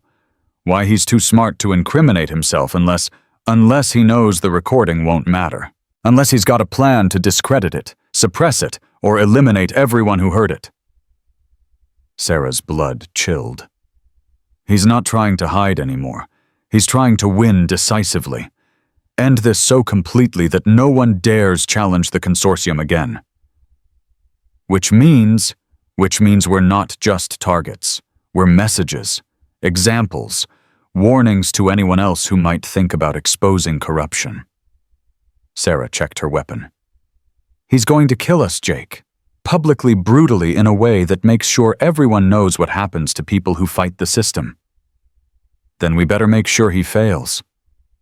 They were 15 minutes from the courthouse when Sarah's phone lit up with incoming messages. Simmons, Rodriguez from the commissary, other operators she'd worked with over the years. All saying the same thing: Hayworth's story was already spreading. Military channels were running it as a rogue operator making false accusations against a decorated general. Controlled media was calling it a breakdown. PTSD-induced delusions. A desperate attempt to avoid prosecution for the actual crimes Webb and Chen's network. The narrative was being flipped. Sarah, the hunter, was becoming the hunted. "They're making you the villain," Jake said, reading the messages. "Painting you as an unstable operative who fabricated evidence to frame innocent people. Will anyone believe that? Enough will. Enough to create doubt. And in intelligence, doubt is all you need to bury the truth." Jake's expression was grim. "By tomorrow, you'll be the story, not Hayworth, not the consortium, not the corruption. You, the crazy widow who couldn't accept her husband's death and created an elaborate conspiracy to blame everyone else." Sarah stared at the laptop. At 3 years of work. At evidence that should destroy everyone responsible for Damascus. at proof that might not matter if no one believed it. "Then we make them believe," she said. "The courthouse. We file everything. We go on record. We force the truth into the open where it can't be hidden. And if Hayworth's waiting for us there, then we fight. And we make sure," Sarah's voice hardened, "we make sure that even if we lose, the truth wins." The courthouse appeared ahead a federal building in downtown Fayetteville, steps leading to justice or death, depending on what waited inside. Jake parked 2 blocks away. They approached on foot, weapons, concealed eyes scanning for threats. The building looked normal. Quiet. Just another Thursday morning in federal court. Too quiet. "Trap," Jake muttered. "Probably." Sarah kept walking.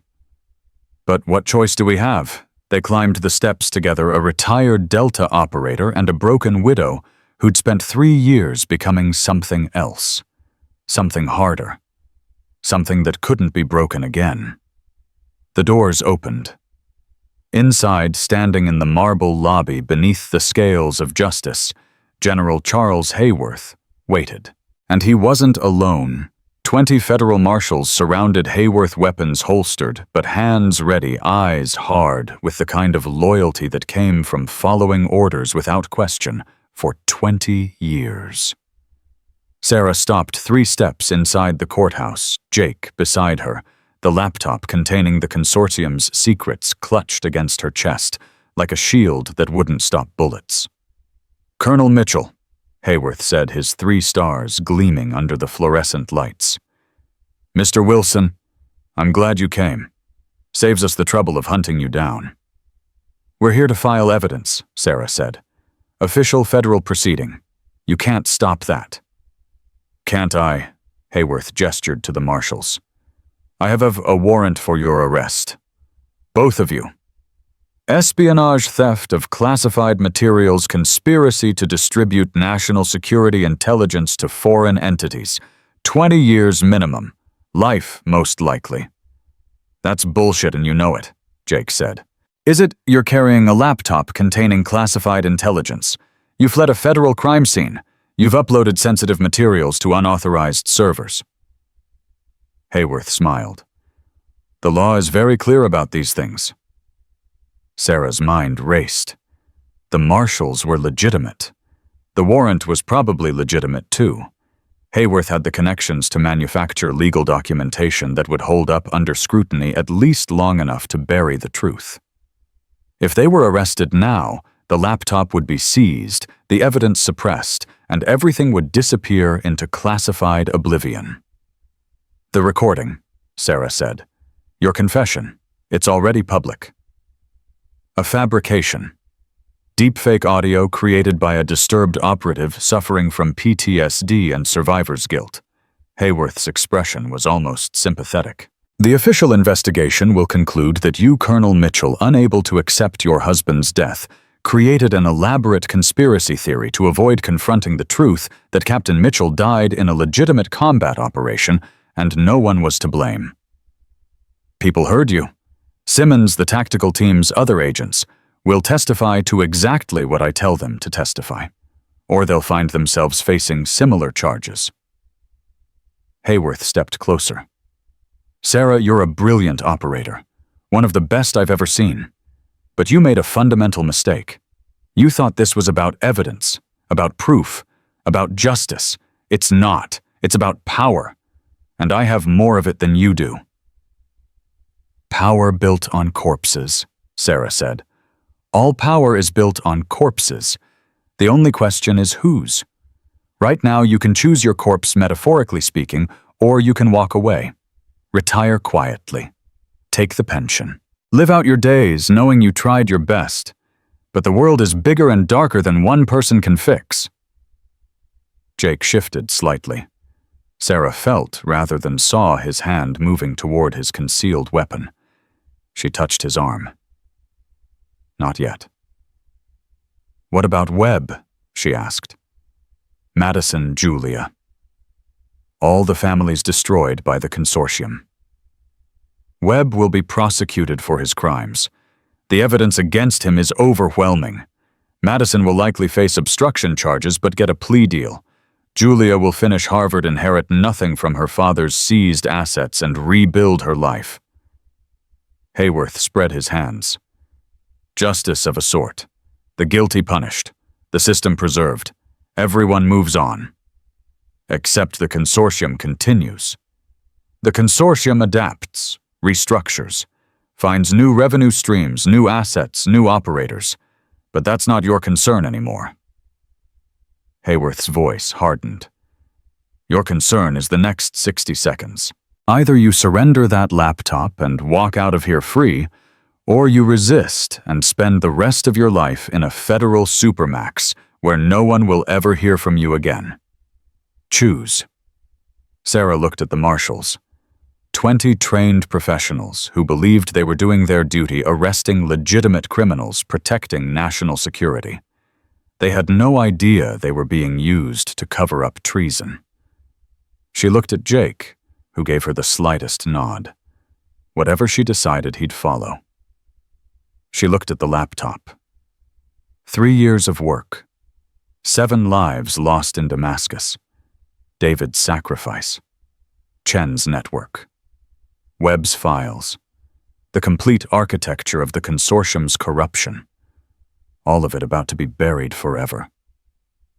Unless she made a different choice. I have a question, Sarah said. If you're so confident in your power, why are you here personally? Why not just send the marshals? Why risk being seen, being connected to this arrest? Hayworth's smile faltered slightly. Closure. Professional respect. I wanted to look you in the eye when... Bullshit. Sarah's voice cut like a knife. You're here because you're not confident. Because that recording did damage. Because somewhere, somehow, someone important heard it and started asking questions you can't answer. So you needed to be here, needed to control the narrative personally, needed to make absolutely sure I never got this evidence on the official record. You're grasping at straws. Am I? Then why are your hands shaking? Hayworth's hands weren't shaking, but his eyes flicked down involuntarily to check, and in that split second of distraction, Sarah saw the truth. He was afraid. Not of her.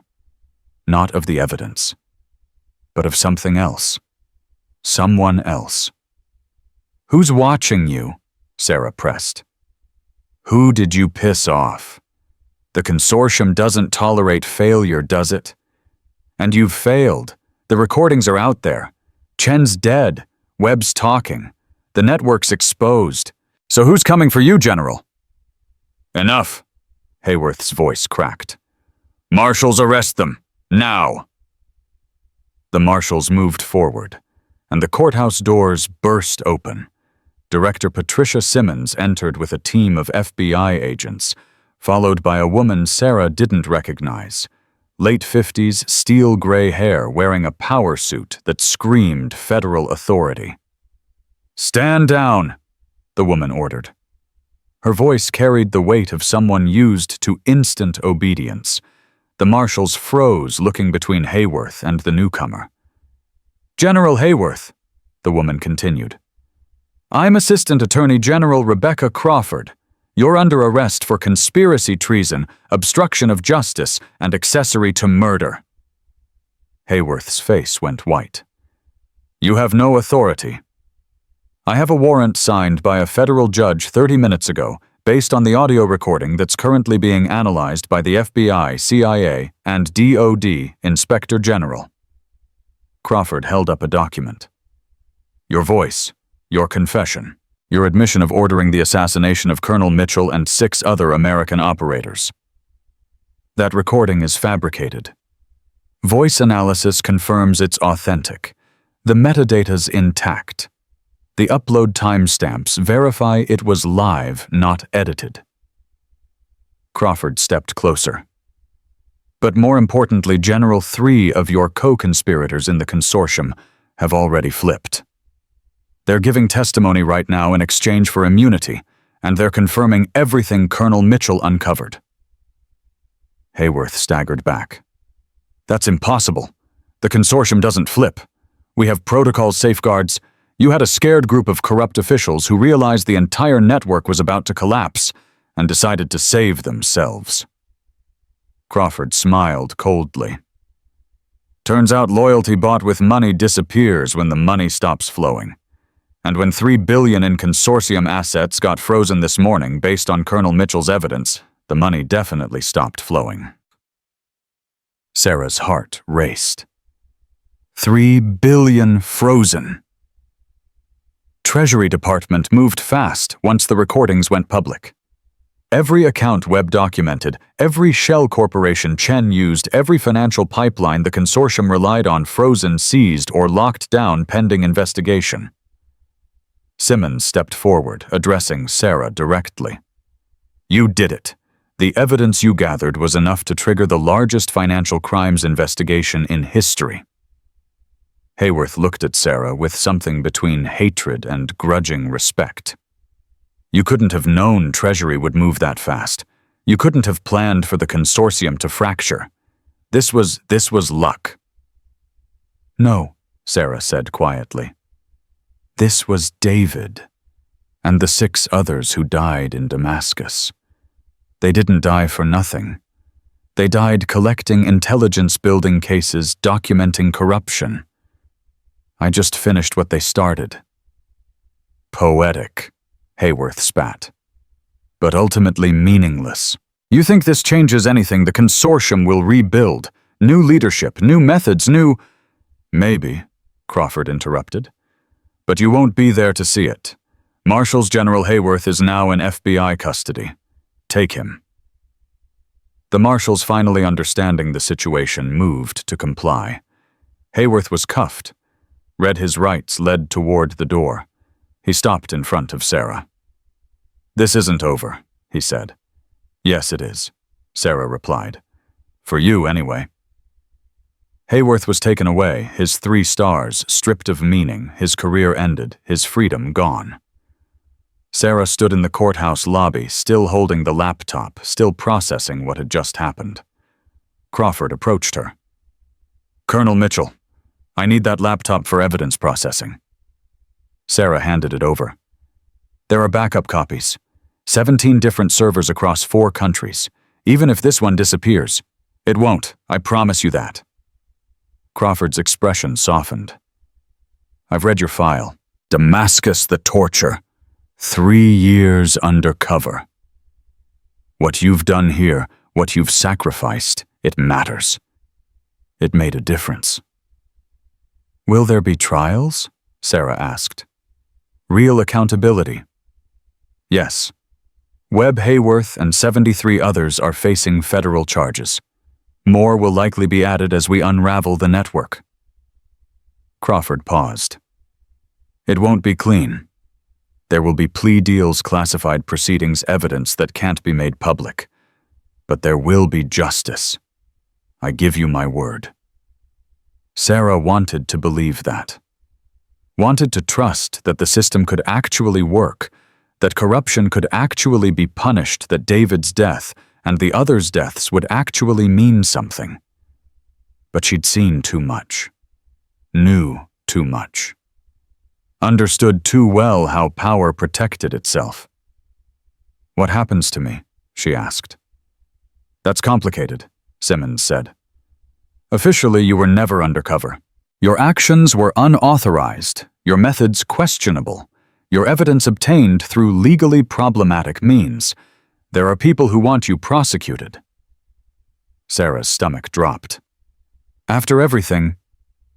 But, Crawford continued, there are more people who want you decorated, who recognize that without your work the consortium would still be operating, who understand that sometimes justice requires people willing to work outside the system. She extended her hand. I'm offering you a choice, Colonel. Retirement with full honors, a commendation for valor, and a pension. Or what? Or a new mission. Lead an internal affairs unit tasked with hunting corruption inside the intelligence community. Full authority, unlimited resources, direct reporting to my office. Clean house. Make sure what happened to you and your team never happens again." Sarah looked at Jake. He shrugged. "I'm retired either way, but if you take the job, you'll need someone watching your back. Someone who knows how dirty this world gets. You're offering to come out of retirement. I'm offering to make sure you don't die doing something noble and stupid." Jake smiled slightly. "Someone's got to keep you alive." Sarah turned back to Crawford. If I lead this unit, I need one condition met." "Name it." "David's flag hangs in Langley. Publicly. Visibly. A reminder of what we're supposed to be fighting for. A reminder of the price of corruption and the cost of honor." Crawford nodded slowly. "I can make that happen. And Julia Webb Madison's daughter. She gets immunity, complete immunity. She didn't know, didn't participate, doesn't deserve to have her life destroyed for her father's crimes." "Agreed. She's already been cleared. Harvard's been notified she's not under investigation." Sarah took a breath. 3 years of undercover work. 3 years of pain and humiliation and playing broken while building a case that would bring down an empire of traitors. 3 years that had started in a Damascus safe house with 7 good people who'd trusted the wrong man. It was finally over. Except it wasn't. Because corruption didn't end with Hayworth. Because the consortium would adapt, rebuild, find new ways to profit from betrayal. Because the fight was never really over. But maybe that was the point. Maybe justice wasn't about winning once. Maybe it was about fighting every single day, in every single way, refusing to accept that power and corruption were inevitable. "I'll take the job," Sarah said. "On one more condition." "What's that?" "The unit's first case, we investigate Damascus completely. Every person involved, every dollar that changed hands, every decision that led to that safe house being compromised. We find everyone responsible, and we bring them to justice. No deals, no immunity, no looking the other way." Where Crawford's expression was grave. "That investigation will be dangerous. The people you expose will fight back. Some of them are still powerful, still connected, still capable of making you disappear." "I've been disappeared before. I came back." Sarah's voice was steel. "The dead teach the living director, and Damascus has more lessons to share." Crawford extended her hand again. This time, Sarah shook it. "Welcome to the Internal Corruption Task Force, Colonel. Your first briefing is tomorrow at 0800. Sarah nodded, turned to leave. Jake fell into step beside her. Outside the courthouse, the North Carolina sun was bright, warm, normal. People walked past, going about their lives completely unaware that inside that building, a conspiracy that had lasted decades had just begun to crumble. Sarah's phone buzzed. Text from Rodriguez at the commissary. "Saw the news. You were never a cleaning woman, were you? Job's still waiting if you want it. Real one this time." She smiled and texted back, "Thanks, but I've got a new job, cleaning up a different kind of mess." Jake pulled out his truck keys. "Where to?" Sarah thought about it. About David's grave at Arlington. About the 6 others buried alongside him. About promises made in darkness and pain and rage. "Arlington," she said. "I need to tell David it's done. That Webb and Hayworth and Chen, they're all finished. That the people who killed him are facing justice. And after that, we start hunting the ones we missed." They drove in comfortable silence, 2 operators who'd seen too much, lost too much, but refused to stop fighting. The road stretched ahead, leading toward a cemetery where heroes rested and promises waited to be kept. Sarah looked at her damaged hand, the 17 fractures that had never healed right, the permanent reminder of Damascus, the price she'd paid for survival and justice. She flexed her fingers. They didn't move properly. Never would. But they'd pulled a trigger when it mattered. Had held evidence that brought down traitors. Had typed coordinates that saved lives instead of ending them. Maybe that was enough. Her phone buzzed again. Simmons. Madison Webb's asking to see you. Says she has more information about consortium operations. Says she wants to help. Sarah considered it. Madison, the privileged wife, who'd known about the blood money and stayed anyway. Who'd enabled corruption for comfort. Who'd finally chosen a side when the walls closed in. She typed back, "Tell her I'll listen. But I don't make promises. Justice doesn't care about late conversions." Simmons replied, "Fair enough. She's prepared for that." They reached Arlington as the sun began its descent. Sarah stood at David's grave, simple white headstone, American flag fluttering in the breeze, the weight of sacrifice pressing down like physical force. "It's done," she said quietly. "Webb's going to prison. Hayworth too. Chen's dead. The consortium's fractured. Everyone who betrayed you, everyone who sold you out, they're paying for it." The grave, of course, didn't answer. But Sarah felt something peace, maybe. Closure. The sense that she'd kept her promise, that 3 years of pain had produced something real, something that mattered.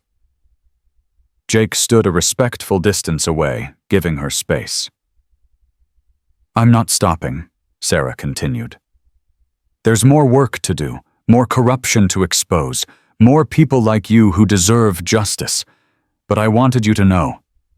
Her voice caught. "I wanted you to know that you didn't die for nothing, that the sacrifice meant something, that I made it mean something." She placed her damaged hand on the headstone. 17 fractures. 7 deaths. 3 years of hunting. 1 moment of justice. "The dead teach the living," she whispered. "You taught me that honor exists, that some things are worth dying for, that love is stronger than fear." When she straightened, saluted sharp, crisp, perfect, and turned away. Jake was waiting. "You good?" "I'm good." They walked back to the truck. Sarah's phone lit up with messages Crawford, with briefing details, Simmons with evidence updates, other operators she'd worked with over the years, sending congratulations and offers of support. The fight was just beginning. The consortium would regroup. New enemies would emerge. The battle between corruption and justice would continue long after Sarah retired, long after everyone involved was dead. But right now, in this moment, they'd won. 7 people had died in Damascus, believing in something bigger than themselves. And Sarah had made sure their belief wasn't misplaced. Their sacrifice wasn't wasted, their deaths weren't forgotten. She climbed into the truck. Jake started the engine. "Tomorrow we start hunting again," she said. "Tomorrow?" Jake agreed. "But tonight..." Sarah looked at her reflection in the side mirror. No more broken widow. No more helpless victim. Just an operator who'd survived hell and come back harder.